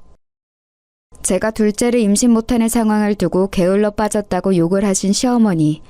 지금 생각하면 그 지독한 압박감과 스트레스 때문에 임신이 계속 안 되었던 거라고 판단이 됩니다. 하지만 그때는 그런 걸 재고 따져볼 여유 따위가 없었네요. 그저 아들을 낳지 못한 죄인이었을 뿐이에요. 그나마 다행인 게 있었다면 제 딸 미향이가 영특했으며 공부를 꽤 잘하는 아이였다는 겁니다. 또래보다 확실히 똑부러지고 머리가 좋아서 저를 웃음 짓게 만드는 존재였죠. 남편이 시댁 집안 전체에서 가장 머리가 좋다고 볼 수 있는 사람이었어요. 유일하게 가방끈이 길기도 했고요. 아마도 그런 남편의 머리를 제 딸이 물려받은 듯 싶었습니다. 그건 저만의 추측이 아니었는지 시어머니를 비롯한 오만 10대 식구들이 전부 제 딸 미양이가 똑똑한 건 친탁을 해서이며 외탁은 전혀 안 한 거라고 입을 모았어요. 제 공은 전혀 없다는 걸 말하고 싶었던 거였겠죠. 머리는 몰라도 외모는 분명히 저를 더 닮은 미양이었는데 그 점을 아무도 짚어주지 않았습니다. 그리고 제가 믿고 의지하려던 남편은 저에게 배신을 안겨주었어요. 바람이 난 것이었습니다. 저보다 3살 어린 여자였고 집안 형편 또한 저보다 좀 더 나았어요. 술에 취해서 귀가를 한 남편이 잠꼬대로 웬 낯선 여자의 이름을 불렀을 때 바로 그때부터 저의 슬픈 의심이 시작됐었는데 아니라고 믿었건만 결국은 바람이 맞았습니다. 그 이름의 여자와 바람이 난 것이었고 둘이 나란히 팔짱을 끼고 걸어가다가 저를 딱 마주치고 말았어요. 저는 동네에서 제법 친하게 지냈던 애기 엄마가 다른 동네로 이사를 가서 한번 놀러 오라고 초대를 해주었기에 그 동네에 가본 것이었어요. 그랬다가 운명처럼 남편의 바람 현장을 목격한 것입니다. 만약에 저 혼자였다면 남편이 네가 잘못 봤다며 발뺌을 했을지 어땠을지 모르겠어요. 그런데 이사를 간 애기 엄마뿐만 아니라 다른 이웃들도 몇몇 함께 있었기 때문에 완전히 증거가 남겨지고 말았죠. 돌이킬 수 없는 상황이었어요. 일이 커졌는데 시댁에서는 저보고 참으라고 그랬습니다. 남자가 살다 보면 바람도 날 수 있는 거지. 네가 2번까지는 참아라. 너는 뭐 잘난 게 있다고 내 아들이 바람이 났다며 그걸 분해하면서 누나를 부라려? 아들을 못 낳는 게 건방지게 싫이. 조용히 입 닥치고 있어. 내 아들이 어련히 알아서 잘할까. 어머님, 이런 문제에서 어떻게 어련히 알아서 잘하기를 기다릴 수가 있어요? 그 여자와 더 놀아나든 말든 언젠가 헤어질 테니 그때를 저보고 기다리라고 하시는 건가요? 내가 너한테 입 닥치라고 어제 말했니? 아니면 엊그제 말했니? 방금 말했다. 이 맹추야. 방금 들은 거 그새 까먹었어? 입 안 닥치면 그 멍청한 주둥아리를 내가 때려줄 테니까 어디 한번 더 떠들어봐. 시어머니의 기세에 너는 움츠러들었고 시아버지를 비롯한 그 어떤 시댁 식구들도 제 편을 들어주지 않았습니다. 다들 시어머니의 눈치만 살피면서 헛기침을 하는 게 전부였어요. 시어머니께서 그렇게 나오시니 남편은 기고만장했습니다. 이제는 아예 대놓고 뻔뻔스레 바람 행각을 이어갔어요. 자연스레 제 딸 미양이도 자기 아빠가 바람이 났다는 것을 알게 되었고요. 남편이라는 작자가 숨길 생각이 없으니 미양이가 끝내 모르게 하는 건 불가능했어요. 제 소중한 딸에게 이딴 꼴을 보게 하여서 너무나도 미안했습니다. 힘이 없는 엄마라서 이것 또한 미안했죠. 미양이를 위해서라도 제가 계속 이렇게 바보처럼 참고 인내하며 그저 모든 상황이 다 지나가기를 바라는 것은 아니라는 생각이 점차 들기 시작했어요. 제 머릿속에 한 가지 단어가 떠올랐습니다. 이혼이었죠. 그 당시에는 이혼이라는 게 확실히 지금보다 더 큰 울림으로 다가왔던 시절이었고 저 같은 여자에게는 더욱더 엄청난 일이었어요. 그래서 많이 망설였습니다. 이혼을 하고 나면 미양이를 제가 혼자 어떻게 키우며 공부를 계속시킬 수 있을까 이런 근본적인 고민도 따라왔고요. 하지만 역시 이대로 살고 싶지는 않아서 어느 날 용기를 냈어요. 여보, 우리 이혼해요. 서로를 위해서 갈라서는 게 낫잖아요. 계속 이혼하자는 말을 꺼내고 싶었는데 많이 망설였고 생각을 해본 끝에 이렇게 결국 말을 하게 되었네요. 이혼을 고민하는 과정에서 내가 당신을 사랑하기에 놓치고 싶지 않다는 바람은 없었어요. 그저 가정을 지키고 싶다는 것과 우리 딸 미향이를 위하는 마음만 있었을 뿐이죠. 나는 이미 당신을 사랑하지 않은 지 오래된 것 같아요. 그건 당신도 마찬가지겠죠. 그러니까 이혼해요. 이혼? 그래, 뭐 좋아. 나쁠 거 없지. 그럼 파격적인 제안을 먼저 해줘서 내 입장에서는 고마울 따름이야. 그런데 내가 아니라 당신 입에서 이혼이라는 소리가 먼저 나왔다는 게 나한테는 무척 모욕적이야. 어떻게 당신 같은 여자가 나한테 먼저 이혼을 하자고 할 수가 있어? 내가 그 정도로 만만해 보였나? 나를 얼마나 우습게 알면 이럴 수가 있지? 아주 괘씸해서 안 되겠네. 저와 결혼하고 싶다며 난리를 칠 때는 언제고 아이가 태어난 뒤 시간이 흐르자 뻔뻔하게 바람을 피웠던 남자. 종잡을 수 없던 이 인간은 저의 이혼 선언에 극도로 분노했습니다. 자기 딴에는 별것 아닌 저 같은 여자한테 먼저 이혼하자는 소리를 들은 게 무척 자존심이 상해서 미칠 노릇이었나 보더라고요. 그럴 거였으면 저한테 이혼하자고 말 좀 해주지. 제발 좀 그래주지. 이때를 회상하며 씁쓸한 웃음만 지어집니다. 왜냐하면 저는 먼저 이혼을 운운하여 자기 기분을 상하게 만들었다는 죄목으로 남편에게 이혼을 당했기 때문입니다. 이혼을 합의하에 했다고 보기 어려웠어요. 일방적으로 이혼을 당했다고 봐야 옳은 상황이었죠. 저희 두 사람의 이혼 결정 소식에 재빨리 움직인 시댁 식구들이 남편에게 붙어서 이런저런 도움을 주었기 때문에 가능한 일이었습니다. 가지지 못한 자, 배우지 못한 자의 서러움을 저는 이혼 과정에서 겪었어요. 이혼하면서 저는 결혼 생활에서 저를 유일하게 웃음 짓게 만들었던 존재, 제 딸 미향이를 빼앗기고 말았습니다. 남편은 경제력도 다른 능력도 없는 제가 미성년자인 딸을 어떻게 혼자 키우겠냐면서 자기가 키우는 게 맞다고 우겼어요. 만약 이렇게 될 줄 알았다면 저는 이혼의 이응자도 안 꺼냈을 겁니다. 바람난 남편이 딸을 원하지 않을 줄로 알았건만 상황은 제가 예상한 대로 흘러가지 않았던 거예요. 각자가 자기 밥그릇 챙기기에도 벅찬 친정에 도움을 요청할 수는 없었어요. 저는 억지로 우겨대는 남편의 마음을 돌려보고자 시어머니께 간청했습니다.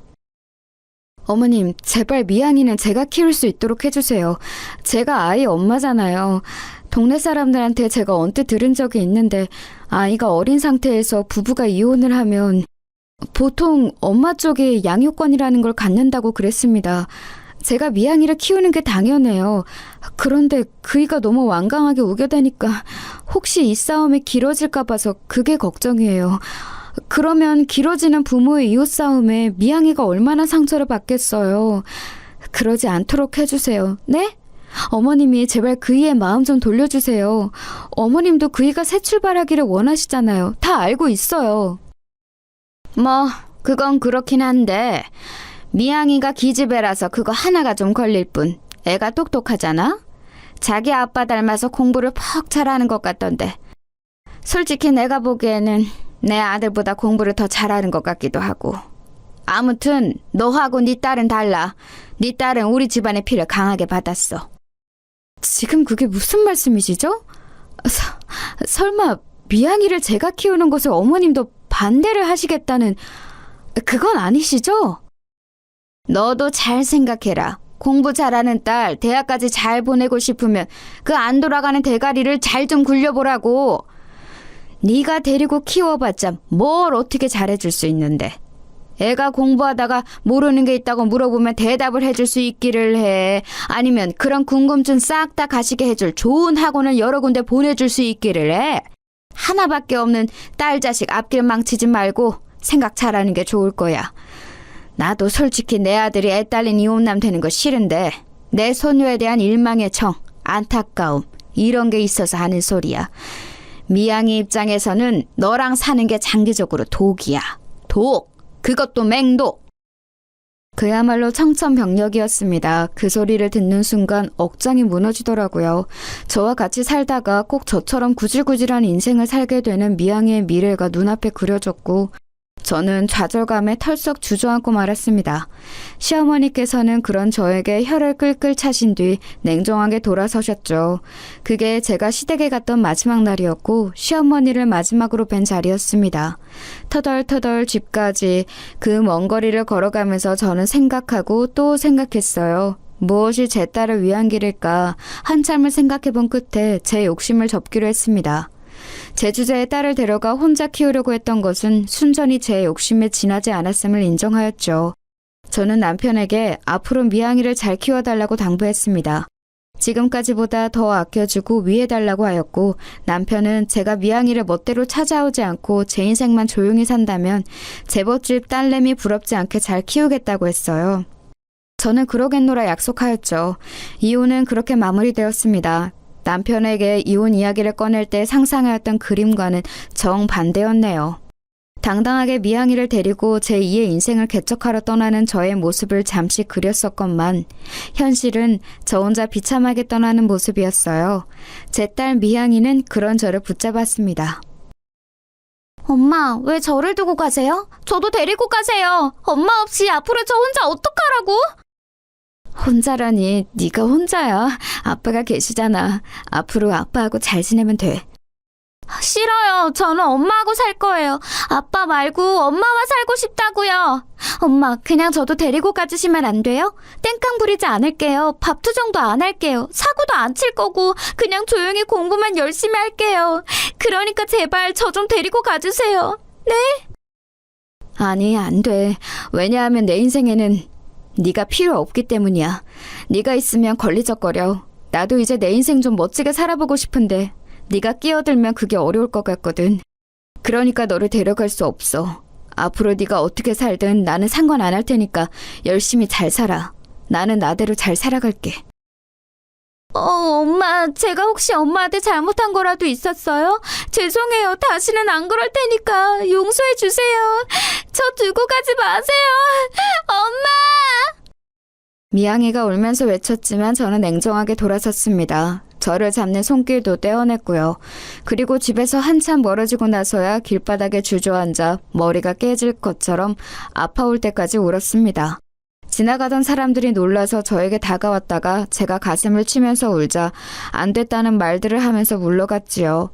누가 보든 뭐라고 하든 상관이 없었어요. 지금 이 순간 제가 세상에서 가장 못난 엄마가 되었다는 사실만이 남아서 제 가슴을 후벼 파고 있었습니다. 저는 분명 제가 원할 때 미양이를 보지 못하고 살아갈 텐데 언제 어느 때에 다시 볼지 모르는 모녀 관계였고 남편은 금세 재혼을 할 사람이었으니 미양이에게는 계모가 생길 예정이었죠. 그러니 제가 최대한 아무렇지 않게 구는 것이 미양이를 위한 길이라고 생각했어요. 그래야 제가 없는 생활에 이를 악물고 적응하면서 살아갈 테니까요. 제가 미적지근하게 굴면 괜히 자기 아빠와 계모를 원망하면서 어긋날까봐 그게 걱정됐습니다. 미양이를 위해서 그렇게 행동을 한 것이었지만 너무 큰 상처를 줘버린 걸까봐 후회도 조금 됐었네요. 하나뿐인 자식에게 미움을 받아버렸다는 것 정도는 괜찮았어요. 이건 아무렇지 않았어요. 가족에게 미움받는 건 이미 남편과 시댁 식구들이 저에게 선사해준 바가 있었으니 익숙했죠. 다른 건 어찌되든 상관없으니까 내 딸 미양이만 건강하게, 행복하게, 자기 꿈을 멋지게 펼치면서 그렇게 살 수 있으면 좋겠다. 그러면 내가 여한이 없을 거야. 눈물을 훔치며 일어난 저는 반쯤은 의도치 않게 펼쳐진 제 인생의 이막을 향해 걸어나갔습니다. 저는 우선 시골에 사는 친정언니 집으로 갔어요. 거긴 형부의 고향이기도 했죠. 이혼당하고 자식까지 빼앗긴 저를 불쌍히 여긴 친정언니는 지난 세월 신경 못 써줘서 미안하다고 하며 저에게 거처를 마련해주고 싶어 했습니다. 마음씨 좋은 형부가 동의를 해줘서 저는 그 집에 머물게 되었어요. 시골의 일손을 주로 돕는 일을 하며 지냈습니다. 언니와 형부에게 고마웠고 머리에 잡념을 지우고 싶은 마음도 있어서 저는 꽤 한 번 안 부리고 열심히 일을 했어요. 1년 하고도 2개월을 그곳에 있다가 이제는 떠날 때가 된 것 같아서 짐을 쌌습니다. 제가 그곳에 도착했을 때와는 다르게 생기 있는 얼굴로 떠나겠다고 하자 언니와 형부도 안심되는 얼굴로 웃어주었죠. 그런데 생각지도 못한 일이 벌어졌어요. 그 시골 마을의 유지라고 할 수 있는 어르신께서 그간 저를 눈여겨보셨던 겁니다. 그분께서는 제가 떠났다는 걸 아시자마자 안타깝고 놀라워하시면서 친정언니에게 이런 말씀을 넌지시 건네셨어요. 내가 건너 아는 사람의 일인데 그 양반의 며느리가 사고로 세상을 떠나서 아들이 혼자가 됐거든. 손자 하나, 손녀 하나 이렇게 둘이 있다던데 그 아들 녀석이 바깥일만 할 줄 알지 살림 같은 것과는 영 인연이 없나 보더라고. 어찌 애들을 계속 혼자 키울 수 있겠어. 일찍 결혼했던 탓에 나이도 아직 젊은데. 그러니까 저를 그 지인의 아들이라는 사람과 붙여주고 싶다는 의미였습니다.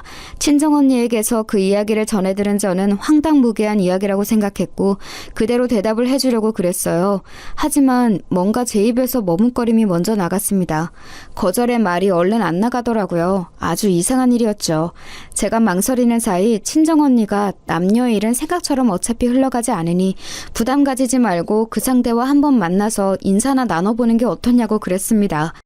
친정언니로서는 그 동네에서 힘 있으신 분이 주신 제안을 거절하기 어려운 모양이었어요. 그래서 저는 거절할 도리가 없는 것처럼 굴며 그 상대의 얼굴이나 보겠다고 그랬습니다. 어이가 없었던 건 상대는 아예 생각도 못하고 있었다는 점이에요. 바쁘게 살고 있던 어느 날 부친을 통해서 멀리 알고 지내는 지인이 웬 여자 하나를 너에게 소개시켜주고 싶다고 한다는 소리를 들은 거였죠. 당황한 그 사람은 거절하려고 했으나 딱히 거절한 명목이 없어서 어쩔 수 없이 자리에 한번 나와보게 되었어요. 그게 제 남편과 저의 만남이었죠. 저에게 배신을 선사하였고 끔찍한 이혼을 선사해준 전 남편 말고 진짜 제 남편과의 인연은 이런 모습이었습니다. 남편과는 처음부터 대화가 잘 통했던 것 같아요. 일 때문에 늘 바쁜 사람인지라 느긋한 맛은 없었지만 사람이 꽤 진솔한 매력이 있었어요. 말을 허투루 하지 않았죠. 결혼하고 5년 뒤에 모친상을 당했던 남편이었는데 배우자마자 떠나보내게 되자 마음이 침울하게 가라앉은 상태로 살고 있었습니다. 그러나 자식들 앞에서 나약한 모습을 보일 수 없어서 강인한 척 연기를 하고 있었죠. 남편이 약해진 자기 마음을 내어보일 자리가 되어주고 싶었어요. 왠지 보듬어주고 싶더라고요. 그리고 남편은 저를 보면서 버팀목이 되어주고 싶다는 생각을 했다고 합니다. 서로가 잘 맞았던 거예요. 남편에게는 아들과 딸이 하나씩 있었기에 재혼을 하면서 저는 그 아이들의 엄마가 되었습니다. 당시에 아들이 중3, 딸이 중2였습니다. 한창 예민한 중학생 사춘기 시기였죠. 갑자기 하루아침에 등장한 계모의 존재를 쉽게 받아들여줄 것 같지는 않았어요.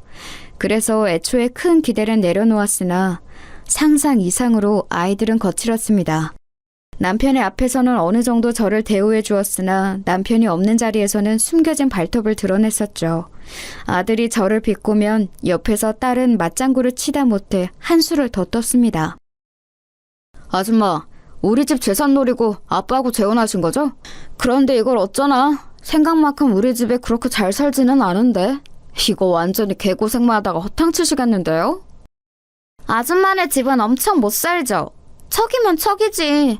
식당에서 초라하게 열고 말았던 그 재혼식, 그것도 웃겼는데. 아줌마네 가족들은 더 웃겼어요. 저는 중학교 애들이 이렇게 말을 악랄하게 하는 줄을 그때 처음 알았어요.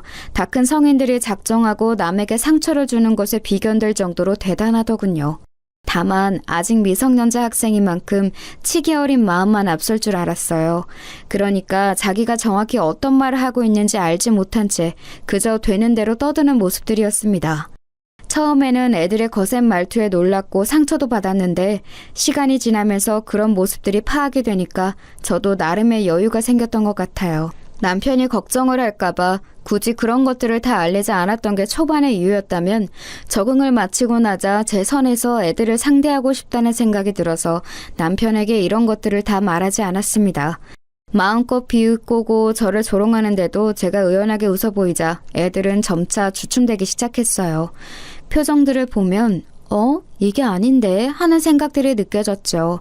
제가 자기들의 말과 행동에 상처를 받고 겁을 집어먹기를 원하는 애들이었습니다. 명색의 어른인데 그 장단에 쉬이 맞춰줄 수는 없었네요. 하고 싶은 말은 다 했어? 그러면 이제 밥 먹어. 그러다가 국이 다 식겠다.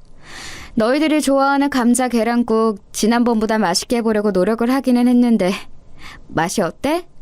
저번에는 건더기가 너무 자잘해서 별로였다고 했지? 오늘은 어때? 뭐야, 아무렇지 않은 척 하시면서 괜히 이런 틈을 타서 저희한테 친한 척 하지 마세요. 저희는 아줌마하고 친해지고 싶지 않으니까요. 그치, 오빠? 맞아요. 아줌마는 저희 남매와 친해지면 이득이겠지만 저희는 그렇지가 않거든요. 남일 좋은 일은 시켜주고 싶지가 않아요. 아줌마는 저희하고 피 한 방울 안 섞인 남이잖아요? 아, 그래? 알았어. 국이나 맛있게 먹고 밥이나 안 남기고 먹어준다면 좋겠다. 나는 너희에게 따로 바라는 건 없어. 그냥 잘 먹고 잘 자고 건강하게 자라주면 돼. 둘이 눈에 도끼를 품고 저에게 말을 쏘아댔지만 저는 차분하게 반응할 뿐이었죠. 그러자 애들은 약이 오른 듯 하면서도 저에게 더 공격할 거리를 찾지 못해서 입을 다물었습니다. 남편이 저에게 애들하고 친하게 지내라는 주문을 한 적은 없었어요. 그런 종류의 이야기를 대놓고 할 사람이 아니었죠. 하지만 저는 너무나도 당연하다면 당연하게 남편이 자기 자식들과 제가 잘 지내기를 바란다는 것을 눈치채고 있었습니다. 일을 마치고 집으로 돌아온 남편에게 애들 일과를 이야기해주면 안 그런 척하면서도 무척 반색을 했으니까요. 애들이 비록 드센 편이었고 저에게 함부로 말을 하긴 했으나 자기 아빠 앞에서라도 저에게 고분고분한 척을 해주니 그것만으로도 우선은 감지덕지네였네요. 저는 애들이 무섭지 않았으니 시간이 약이라는 말처럼 계속 살다 보면 가까워질 거라고 여겼습니다. 무탈한 나날이 이어질 거라고 믿었던 때에 딸이 사고를 치고 말았습니다. 고등학생이 된 딸은 생각만큼 성적이 따라와 주지는 않았는데 마음은 조급하니까 공부를 잘하는 같은 반 친구가 미웠던 모양이에요. 그 친구가 과목별로 요점 정리를 해놓은 공책을 딸이 훔쳤습니다. 그랬다가 딱 걸렸는데 문제는 그때가 처음이 아니었던 것이었죠. 이미 지난 몇 달간 그 친구의 공책, 문제집, 필기구 등을 훔쳐다가 자기가 몰래 쓰거나 내다 버려왔던 거예요. 그런 전말까지 밝혀지자 선생님께서는 학부모를 호출하셨고 제가 학교에 갔습니다.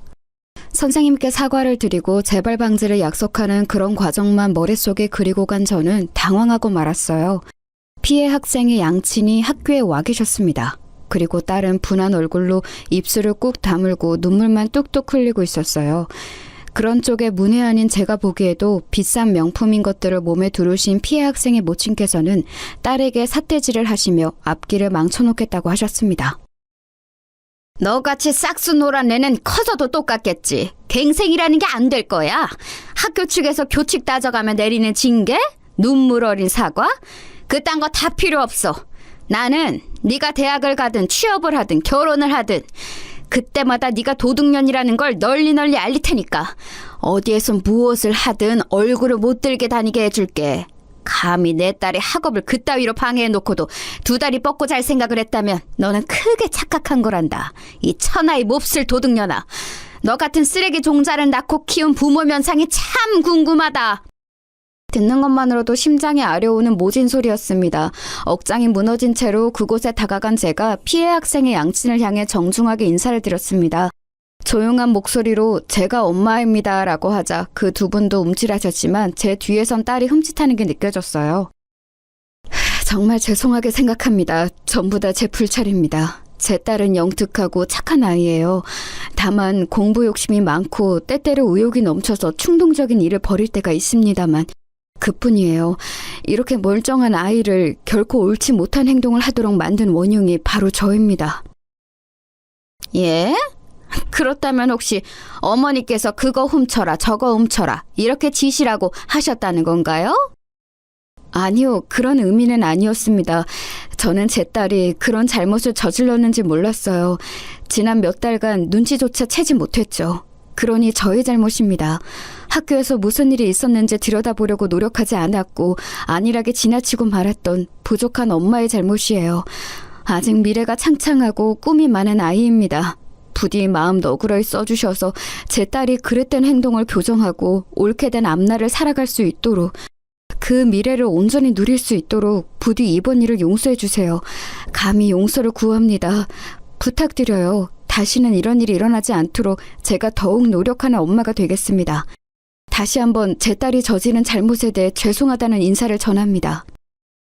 저는 깊숙이 허리를 숙여 인사를 드렸습니다. 필요하다면 언제든 무릎을 꿇을 준비가 되어 있었고요. 하지만 다행히 그럴 필요는 없었어요. 무척 난감하고 떨떠름하다는 표정으로 피해 학생의 양친께서는 이번 일을 이쯤에서 넘어가겠다고 해주셨습니다. 그러자 안심이 된 것인지 딸이 한숨을 내쉬면서 잠시 몸을 휘청거리더라고요. 많이 걱정했고 긴장했을 테지요. 피해 학생은 소위 엘리트 집안이라고 불리우는 환경에서 자란 아이였더라고요.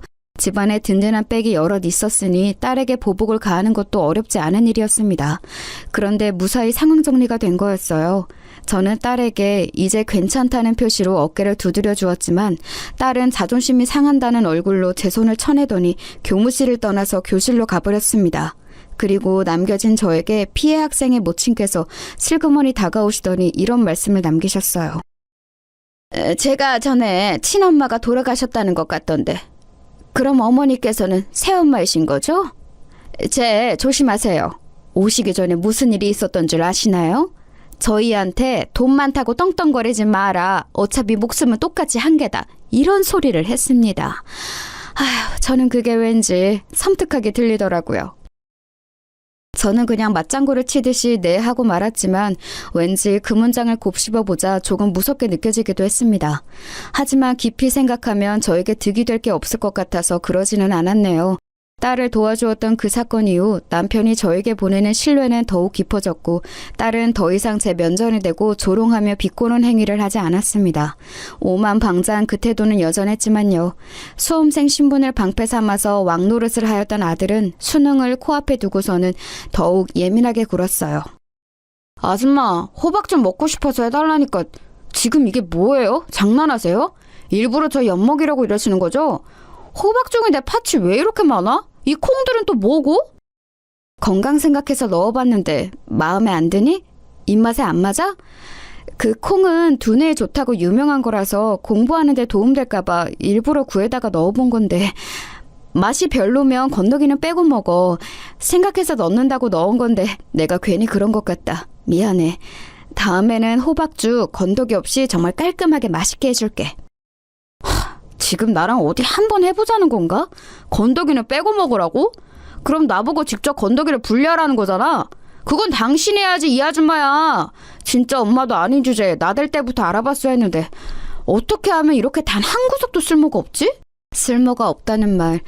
왠지 저를 괴롭혀대셨던 시어머니가 떠올라서 눈앞이 아찔해졌습니다. 충격을 받은 제가 가만히 있자 아들은 호박죽이 담긴 그릇을 저에게 던졌어요. 턱에 맞았고 내용물은 전부 제 옷을 적시며 쏟아져 버렸죠. 뜨끈한 호박죽에 젖은 채로 그릇이 바닥을 나뒹구는 소리를 듣고 있자니 이보다 더 비참할 수는 없겠다는 생각이 들었습니다. 그런 생각을 하면서 저는 웃었습니다. 희미하게 웃어 보이며 아들에게 난 괜찮으니 공부하러 들어가봐 이런 소리나 기껏 했던 것 같아요. 수능이 목전이었는데 제가 망칠 수야 없었죠. 저에게 쌍욕을 내뱉고 방으로 들어간 아들을 위해 저는 다시 호박죽을 새로 끓였습니다. 그걸 가져다 줬더니 잘 먹더라고요. 그래서 저는 미안했어요. 진작에 제대로 끓여주지 못했던 제 부족함이 가뜩이나 예민한 아들을 건드린 것 같았네요. 그렇게 저는 애들을 몇 번이고 다독이며 감싸 안았습니다. 부정할 수 없는 제 자식들이라 여기면서 늘 웃으며 참았고 인내하였고 삐뚤어지는 애들을 붙잡고 바른 길로 이끌었어요. 아들이 여자친구의 이별 선언에 군대에서 탈영할 뻔했을 때 필사적으로 막았고 딸이 10살 연상의 사업가와 눈이 맞아서 대학 자퇴하고 결혼을 하겠다 했을 때 온갖 욕을 먹으면서도 목숨 걸고 막았습니다. 결과적으로 그 사업가는 완전히 사기꾼이었지요. 이런 건 단적인 예시일 뿐 제가 애들 인생을 위해 나선 순간은 수도 없었네요. 남편이 그랬습니다. 내 자식들이지만 가끔은 당신을 괴롭히기 위해 태어난 악마들인가 싶을 때도 있어. 저는 그런 소리 하지 말라고 나무랐고요. 둘 다 성인이 되었을 때 남편이 엄포를 놓아서 애들은 저를 이제 아줌마가 아닌 엄마라고 불렀습니다. 처음에는 끔찍하게 그 호칭을 싫어하더니 점차 익숙하게 저를 엄마라고 부르더군요. 그 변화가 저는 감사했습니다. 비로소 애들 앞에서 의연하게 굴기 위한 웃음이 아닌 제 안에서 우러나오는 미소가 지어졌네요. 자식 키우는 보람이 이런 것이구나, 이런 감상이 드는 순간이면 저는 어김없이 제 딸이 생각났습니다. 제가 배 아파서 낳은 친딸 미양이 말이에요. 남편은 당연히 미양이의 존재를 알았지만 애들은 몰랐습니다. 함께 지내다가 자연스레 밝히는 게 원래 계획이었는데 제가 애들을 직접 겪어보니까 아무래도 알렸다가는 역효과만 날 것 같았어요. 밝히는 순간부터 제 친딸 미양이를 들먹일 게 틀림없었죠. 그래서 꽁꽁 감춰두고 산 제 딸 미양이를 저는 먼 발치에서만 3번 보았습니다. 첫 번째는 미양이가 저를 찾아왔던 때였어요. 저는 그날따라 애들과 집 근처 새로 생긴 돼지갈비 가게에서 외식을 하고 집으로 걸어오던 길이었어요. 그런데 집 근처로 왔을 때 누가 저희 쪽을 빼꼼 쳐다보고 있었습니다. 목도리로 얼굴을 가리고요. 제가 그쪽을 보자 얼른 후다닥 도망을 가더군요. 그리고 이튿날 제가 깨달았던 거예요. 그 목도리 제가 옛날에 하고 다녔던 것이라는 사실을요. 그 사람은 바로 제 딸 미양이가 분명했습니다. 어떻게 주소를 알았는지 저를 용케 찾아온 미양이가 저도 너무 보고 싶어서 전 남편을 찾아갔어요. 그랬더니 전 남편과 재혼한 여자가 같이 있더군요. 둘 사이에서 태어난 어린 아들도 있었고요. 미양이 우리나라 최고의 명문대 들어가서 지금 잘 지내고 있으니까 신경 끄고 네 인생이나 살아. 너를 찾아간 거 그게 뭐 어때서? 낳아준 친엄마니까 한 번쯤은 그냥 궁금했겠지. 그게 다야. 괜히 의미 부여하지 마. 그런데 언뜻 봐도 왜 이 집에 미양이 흔적이 없어? 대학 다니느라 자취하기 때문이라고 보기에는 아예 아무 흔적도 없는데? 내 눈은 못 속여. 미양이 지금 어디서 지내는 거야? 내 딸 만나게 해줘. 저는 눈이 뒤집혀서 전 남편에게 달려들었고 그러자 재혼한 여자가 저를 거칠게 떼어냈습니다. 저보고 구질구질하게 굴지 말고 꺼지라고 하더니 제 머리채를 잡고 현관 밖으로 끌어냈어요. 엉덩방아를 찧은 저에게 발길질까지 하려고 해서 저는 그걸 피하려다가 계단 아래로 굴렀습니다. 전 남편이 깜짝 놀라서 저에게 달려오려고 하다가 멈칫하고는 헛기침을 하더군요. 야, 너 우리 엄마 손에 죽고 싶은 거 아니라면 그냥 곱게 가라. 그게 네 신상의 이로운 길이야. 미양이는 제발 찾지 말고. 네가 없었기 때문에 잘 자라는 아이야. 저는 눈물을 훔치며 절뚝이는 다리로 집에 돌아왔어요. 제가 절뚝거리는 걸 보고도 TV를 보고 있던 아들은 하품을 크게 하며 부침개 해달라고 하였고 방에서 나온 딸은 내 큐빅 귀걸이 한 짝 못 봤냐고 물었습니다. 그게 다였어요. 그날 늦게 귀가한 남편이 제 다리를 보더니 화들짝 놀랐고 어쩌다 이랬냐고 괜찮냐고 난리법석을 피웠습니다. 저를 걱정해주는 반응에 고작 그것만으로도 울컥해서 저는 빨리 대답을 못했었죠. 제가 조용히 눈물을 흘리자 남편은 가만히 저를 안아주었습니다. 재혼으로 만난 이 남자에게서 늘 위로를 받았고 평안함을 느껴온 바였어요. 그랬기에 성격 포악한 애들을 인내하며 살아올 수 있었죠. 왜냐하면 이 남자의 자식들이니까요. 결코 포기하거나 저버릴 수 없었던 이유였어요. 그리고 세월이 흐르면서 저도 애들에게 인간적인 정이라는 게 들어보니 모양이었어요. 절뚝이며 걷는 저를 보고도 본체 만체 굴었던 애들이지만 전혀 밉지 않은 걸 보면 어찌됐든 제 자식이라는 게 느껴졌죠. 저는 그 이후로 제 친딸 미양이를 보고 싶어서 다니는 학교에 몰래 찾아갔습니다. 먼말치에서 미양이가 벤치에 앉아 음료수를 먹으며 책을 읽는 모습을 아주 한참이나 지켜보았어요. 미양이가 자리를 뜰 때까지 말이죠. 몇 달 뒤에는 도서관 앞 계단에서 친구와 이야기를 나누는 모습을 지켜봤고요. 학교는 드넓었고 제가 미양이가 듣는 강의를 아는 것도 아니었기에 무작정 찾아가는 도박을 한 것 치고는 그래도 흐뭇한 성과였네요. 미양이가 졸업한 이후로는 보러 갈 수가 없었고요. 결혼을 하게 된다면 그때는 왠지 저에게 연락이 올 것 같은데 과연 어떻게 반응을 해줘야 할지 저는 벌써부터 그런 고민을 하고 있었습니다. 그리고 예고 없는 비극이 저를 찾아왔어요. 고향 친구들과 오래간만에 만나서 낚시를 갔던 남편이 싸늘한 주검이 되어 제 곁으로 돌아왔습니다. 물에 빠진 학생을 발견하자 구하려고 뛰어들었다가 그렇게 되었어요. 그 학생은 살았으나 남편은 영원히 잠들고 말았습니다. 저는 차갑게 식은 남편을 붙잡고 세상이 떠나갈 듯 울었습니다. 도대체 왜 이런 비극이 일어나야만 했는지 이해할 수 없었고 이해하고 싶지도 않았어요. 극심한 충격으로 저는 며칠간 말도 하지 못했습니다. 실어증을 잠시 앓은 거였죠. 그만큼 절망에 빠져있던 제 눈에 애들이 들어왔어요. 다 큰 어른이 되었지만 여전히 정신적으로 제 눈에는 미성숙해 보이는 애들. 어렸을 때 엄마를 잃었고 다 크고 나서는 아빠까지 잃게 된 애들. 그 애들은 제 자식들이었습니다. 제가 애들을 위해서라도 무력하게 주저앉아 있을 수는 없다는 생각이 들었어요. 크게 낙심해서 우울해져 있는 애들을 다독이기 시작했습니다. 하늘나라로 먼저 여행 간 아빠 보시기에 부끄럽지 않은 인생들을 살았으면 좋겠다며 그런 격려와 응원의 말을 끊임없이 해주었죠. 애들은 점차 기운을 차렸고 각자 취업도 했으며 결혼을 전제로 하는 진지한 연애들도 시작했습니다.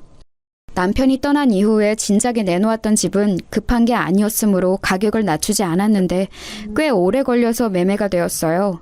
집을 판 돈은 애들에게 공평히 반반씩 나누어 주었습니다. 둘 다 나가서 살고 있었기 때문에 생활하는 것에도 아주 큰 도움이 될 돈이었죠. 미래를 계획하기에도 안성맞춤이었고요.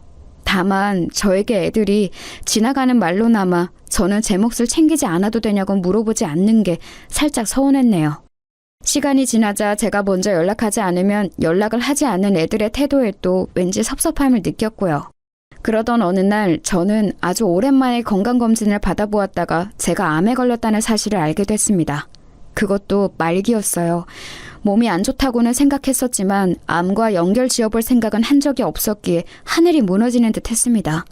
저는 당연히 곧장 애들에게 연락을 했어요. 병원에 있다고 아주 중요하게 할 이야기 있으니 꼭 와달라고 그랬습니다.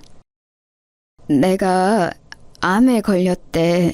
그리고 지금 상태가 말기라서 마음의 준비를 하고 있어야 할 것 같대. 나는 아직 너희 아빠를 따라갈 준비가 안 됐는데 나 어쩜 좋으니? 네? 암 말기라고요? 그럼 돌아가시겠네요? 저 지금 여자친구하고 결혼 얘기를 하던 중이었는데 결혼식 날짜를 신중하게 한번 생각해봐야겠어요. 아예 나중으로 잡는 것도 나쁘지 않겠네요. 하실 말씀 다 하셨으면 저는 바빠서 먼저 가볼게요. 아들이 죄송하다는 표정을 지어 보이고 병실을 빠져나갔습니다. 순식간에 벌어진 상황에 저는 넋을 잃고 말았어요. 대체 이런 반응이 정상적인 것인가 가능은 한 것인가 싶어서 믿어지지 않았습니다. 이런 제 감상에 동의를 구하며 저는 딸을 쳐다봤는데 그러자 딸이 한숨을 내쉬더군요. 짜증나. 왜 암에 걸리셔서 사람을 귀찮게 만드세요? 이런 얘기 듣고 가만히 있으면 나쁜 년 되는 것 같아서 짜증난다고요. 너는 지금 네 기분과 네 입장이 더 중요해? 어떻게 그럴 수가 있어? 사람이라면 이래서는 안 되지. 훈계하면서 슬슬 감명시키려고 밑바까지는 거죠? 안 통해요. 저도 오빠처럼 많이 바빠서요. 죄송하지만 임종 때나 올게요. 1시간 안에 돌아가실 것 같을 때만 부르세요. 어차피 아빠 돌아가셔서 재산 정리도 끝난 마당에 무슨 볼일 있다고. 참나. 딸이 투덜대며 병실을 나갔고 저는 지난 세월을 곱씹어봤습니다. 제가 뭘 그렇게 잘못했나 싶어서요. 그런데 가슴에 손을 얹고 생각을 해봐도 저는 애들에게 잘못한 게 없었습니다. 살신 성인의 자세로 살아온 게 잘못이라면 잘못이었지요. 제 가슴에 피멍이 들고 눈에는 피눈물이 흐르던 그때였어요. 병실 문이 열리고 들어온 사람은 제 친딸 미양이었습니다. 엄마? 저 이제는 알아요. 옛날 그때 엄마가 왜 저를 두고 가셨는지, 왜 그렇게 말씀을 하실 수밖에 없었는지. 저를 보러 오셨다가 사기꾼 그 여자한테 수모를 당하셨다는 것도 이제는 다 알고 있어요. 아빠가 얘기해 주셨어요. 미양이가 울면서 제 품에 안겼습니다. 다 큰 제 딸. 그러나 여전히 저에게는 아이 같은 미양이를 저도 아주 오랜만에 안아보았고 한참을 울었어요. 그리고 이야기를 들었습니다. 놀랍게도 제가 미양이를 보러 전 남편에게 찾아갔다가 계단을 굴렀던 그날 전 시어머니셨던 그분이 저처럼 똑같이 계단을 구르셨다네요. 다른 점이라면 저는 가볍게 굴은 것이었고 그분은 뇌를 다쳐서 그 이후로 병원 생활을 수개월 이어가시다가 돌아가셨대요. 전 남편은 이걸 두고 제 원한이 내린 저주라고 했다고 합니다. 그런데 전 시어머니 그분이 돌아가시고 2달이 지났을 때 웬 남자가 찾아오더니 전 남편에게 당신 아들은 내 아들이라고 했다는 거예요. 알고 보니 재혼한 그 여자는 다른 남자와의 사이에서 아들을 가진 것이었고 전 남편을 속여왔던 겁니다. 친자 검사를 해봤더니 그 아이는 정말 전 남편의 핏줄이 아닌 것으로 나왔고요. 게다가 그 여자는 미양이를 찬밥 취급하면서 단 한 번도 따뜻한 말 한마디를 해준 적이 없다고 했습니다. 미양이를 일찍 자취를 시키며 내쫓았고요. 당연히 이혼이었죠. 전 남편은 미양이에게 저와 이혼했던 옛날이 생각난다며 옛 이야기를 해준 것이었죠. 제가 전 시어머니께 당했던 모든 것들을 당시에 전 남편에게 전했었기 때문에 그 일화들은 남아있었고 그걸 모두 알게 된 미양이는 분노를 금하지 못했습니다. 미양이는 전 남편과 절연을 하겠다 했고 전 남편은 유일한 친자식을 잃을 수 없다며 애걸복걸을 했어요. 그런 때에 제가 전 남편에게 연락해서 말기 암이란 사실을 알린 겁니다. 그리고 미양이가 저를 찾아오게 된 것이죠. 내가 너무 어리석었어. 내가 언제나 바보 같았기 때문에 너를 잃었고 허송세월을 보낸 거야. 내가 다 미안하다. 내 딸 미양아, 내가 다 잘못했다. 그래서 내가 지금 벌을 받나 봐. 제가 그렇게 말하자 미양이는 그제서야 제가 재혼한 가정이 어떻게 되었는지, 왜 지금 제 곁에 아무도 없는지 궁금해했어요. 저는 모든 이야기를 해주었죠. 그리고 이야기를 마쳤을 때 미양이의 눈빛에는 살벌한 적개심이 가득 차 있었습니다. 복수를 해야겠다고 마음을 먹은 저와 단번에 통했죠. 복수를 위해 쓰기 좋은 용병은 이미 준비되어 있었어요. 전 남편이요. 아들이 결혼을 꿈꾸며 푹 빠져있는 여자친구의 직장, 가족들이 살고 있는 집에 전단을 쫙 돌렸습니다. 제작한 그 전단의 내용은 아들이 침대에 여자 속옷을 쫙 늘어놓고 심지어는 자기가 직접 착용도 한 채로 찍은 사진이 커다랗게 박혀 있었죠. 아들은 여자 속옷에 집착하는 이상한 성향이 있었습니다. 그런 비밀을 숨기고 있기 때문에 늘 예민했던 것이죠. 아들과 가까워지고 싶었던 순수한 저의 마음이 어느 날 그런 비밀을 캐내고 말았고 저는 아무것도 모르는 척 지내왔습니다. 그러나 이제는 상황이 달랐어요. 아들의 자취방과 노트북의 비밀번호를 알고 있었으므로 그곳에 잠든 은밀한 사진들을 빼왔습니다. 그 전단은 아들의 직장에도 퍼졌고 그걸로 끝이 아니었어요. 아들의 노트북에는 이메일 계정이 로그인되어 있었고 그 이메일은 휴대폰과 연동이 되어 있었어요. 그래서 아들의 휴대폰 연락처에 저장되어 있는 모든 사람들에게 아들의 폐륜 행각을 정리해둔 이미지 파일을 전송했습니다. 아들이 인생을 살면서 쌓아온 모든 것들을 무너뜨리는 순간이었죠. 딸에게도 마찬가지였습니다. 딸이 어렵사리 들어간 직장, 순진한 척 가면을 쓰고 만나고 있던 남자친구에게 진실을 알려주었습니다. 딸이 어떻게 성격이 파탄난 인물인지 여실히 보여주는 폐륜의 증거들을 싹 돌렸어요. 그리고 딸이 고등학교 때 반 친구를 상대로 상습적인 도둑질을 해서 걸렸던 사건의 자료까지 첨부했습니다. 오만방자하게 굴며 살아온 딸의 민낯이 만천하에 드러났어요. 일상이 완전히 붕괴된 두 사람은 범인을 색출했습니다. 당연히 저라고 생각했겠지만 전 남편이었죠. 전 남편은 벌금형을 받았어요. 배후에 제가 있다고 여긴 두 사람은 저에게 죽을 거면 곱게 죽지 왜 물귀신 작전을 쓰냐며 절규했습니다. 악에 바치다 못해서 둘 다 눈빛이 텅 비어있더라고요. 거의 실성한 것처럼 보이기도 했네요. 그러거나 말거나였습니다. 하늘에서 분명 제 남편은 저에게 잘했다고 말해줄 것 같았으므로 마음이 후련했으니까요. 그리고 두 사람이 염원과는 달리 저는 극악의 확률을 뚫고 말기암과 싸워내서 제 두 발로 멀쩡히 걸어서 퇴원까지 했습니다. 이건 기적으로밖에 설명이 안 되는 일이었죠. 엄마, 그거 아세요? 엄마가 이렇게 기적적으로 암을 물리치신 건 바로 제 덕분이에요. 제가 항상 기도했었거든요. 저는 좋은 대학 못 가도 되고 좋은 직장 못 들어가도 되니까 우리 엄마만 건강하고 행복하게 살게 해주세요. 이런 기도 맨날 똑같이 드렸었어요. 지금에 와서 그 기도가 들어졌나 봐요. 제 딸 미양이는 웃었는데 저는 울었습니다. 제가 그 옛날 미양이를 두고 떠나면서 속으로 했던 기도와 너무나도 흡사했기 때문이에요. 나는 조금 불행해져도 상관없으니 상대가 행복해지길 바라는 것. 이것이야말로 조건이 필요하지 않고 어떤 대가를 요구하지도 않는 진짜 사랑이라는 생각이 들었습니다. 제가 제 딸의 엄마이고 제 딸이 저의 딸이라는 그 자명한 사실이 너무나도 기쁜 순간이었습니다. 저는 그 이후로 미양이와 행복한 일상을 살아가기 시작했어요. 사실 중간에 한번 다시 몸이 안 좋아져서 절망적인 순간도 찾아왔었지만 다시 고비를 이겨내고 귀중한 일상을 살아가고 있습니다. 제가 아들, 딸로 여겼던 그 두 사람에게 진정한 복수가 될 것을 저는 쥐고 있었기 때문에 평안히 지낼 수 있었죠. 그건 바로 하늘나라로 여행을 간 남편이 남긴 재산이었어요. 자식들을 곱게 바라보지 않았던 남편은 진작 저에게 수차례에 걸쳐 재산을 넘겨주었습니다. 저에게 고마운 마음을 표시하고 싶어서라고도 했고, 만약에 자기한테 무슨 일이 생기더라도 제가 주도권을 쥐고 행동할 수 있길 바라는 뜻이라고도 했었어요. 남편이 단 한 번도 언급하거나 표를 낸 적이 없었던 재산이었기에 그 두 사람은 알지 못했습니다. 그래서 항상 우리 집은 생각보다 돈이 없다고 두 사람은 여겨왔었죠. 많이 돌고 돌아서 비로소 찾은 행복한 일상은 꿈꿔왔던 것보다도 더욱 달콤합니다.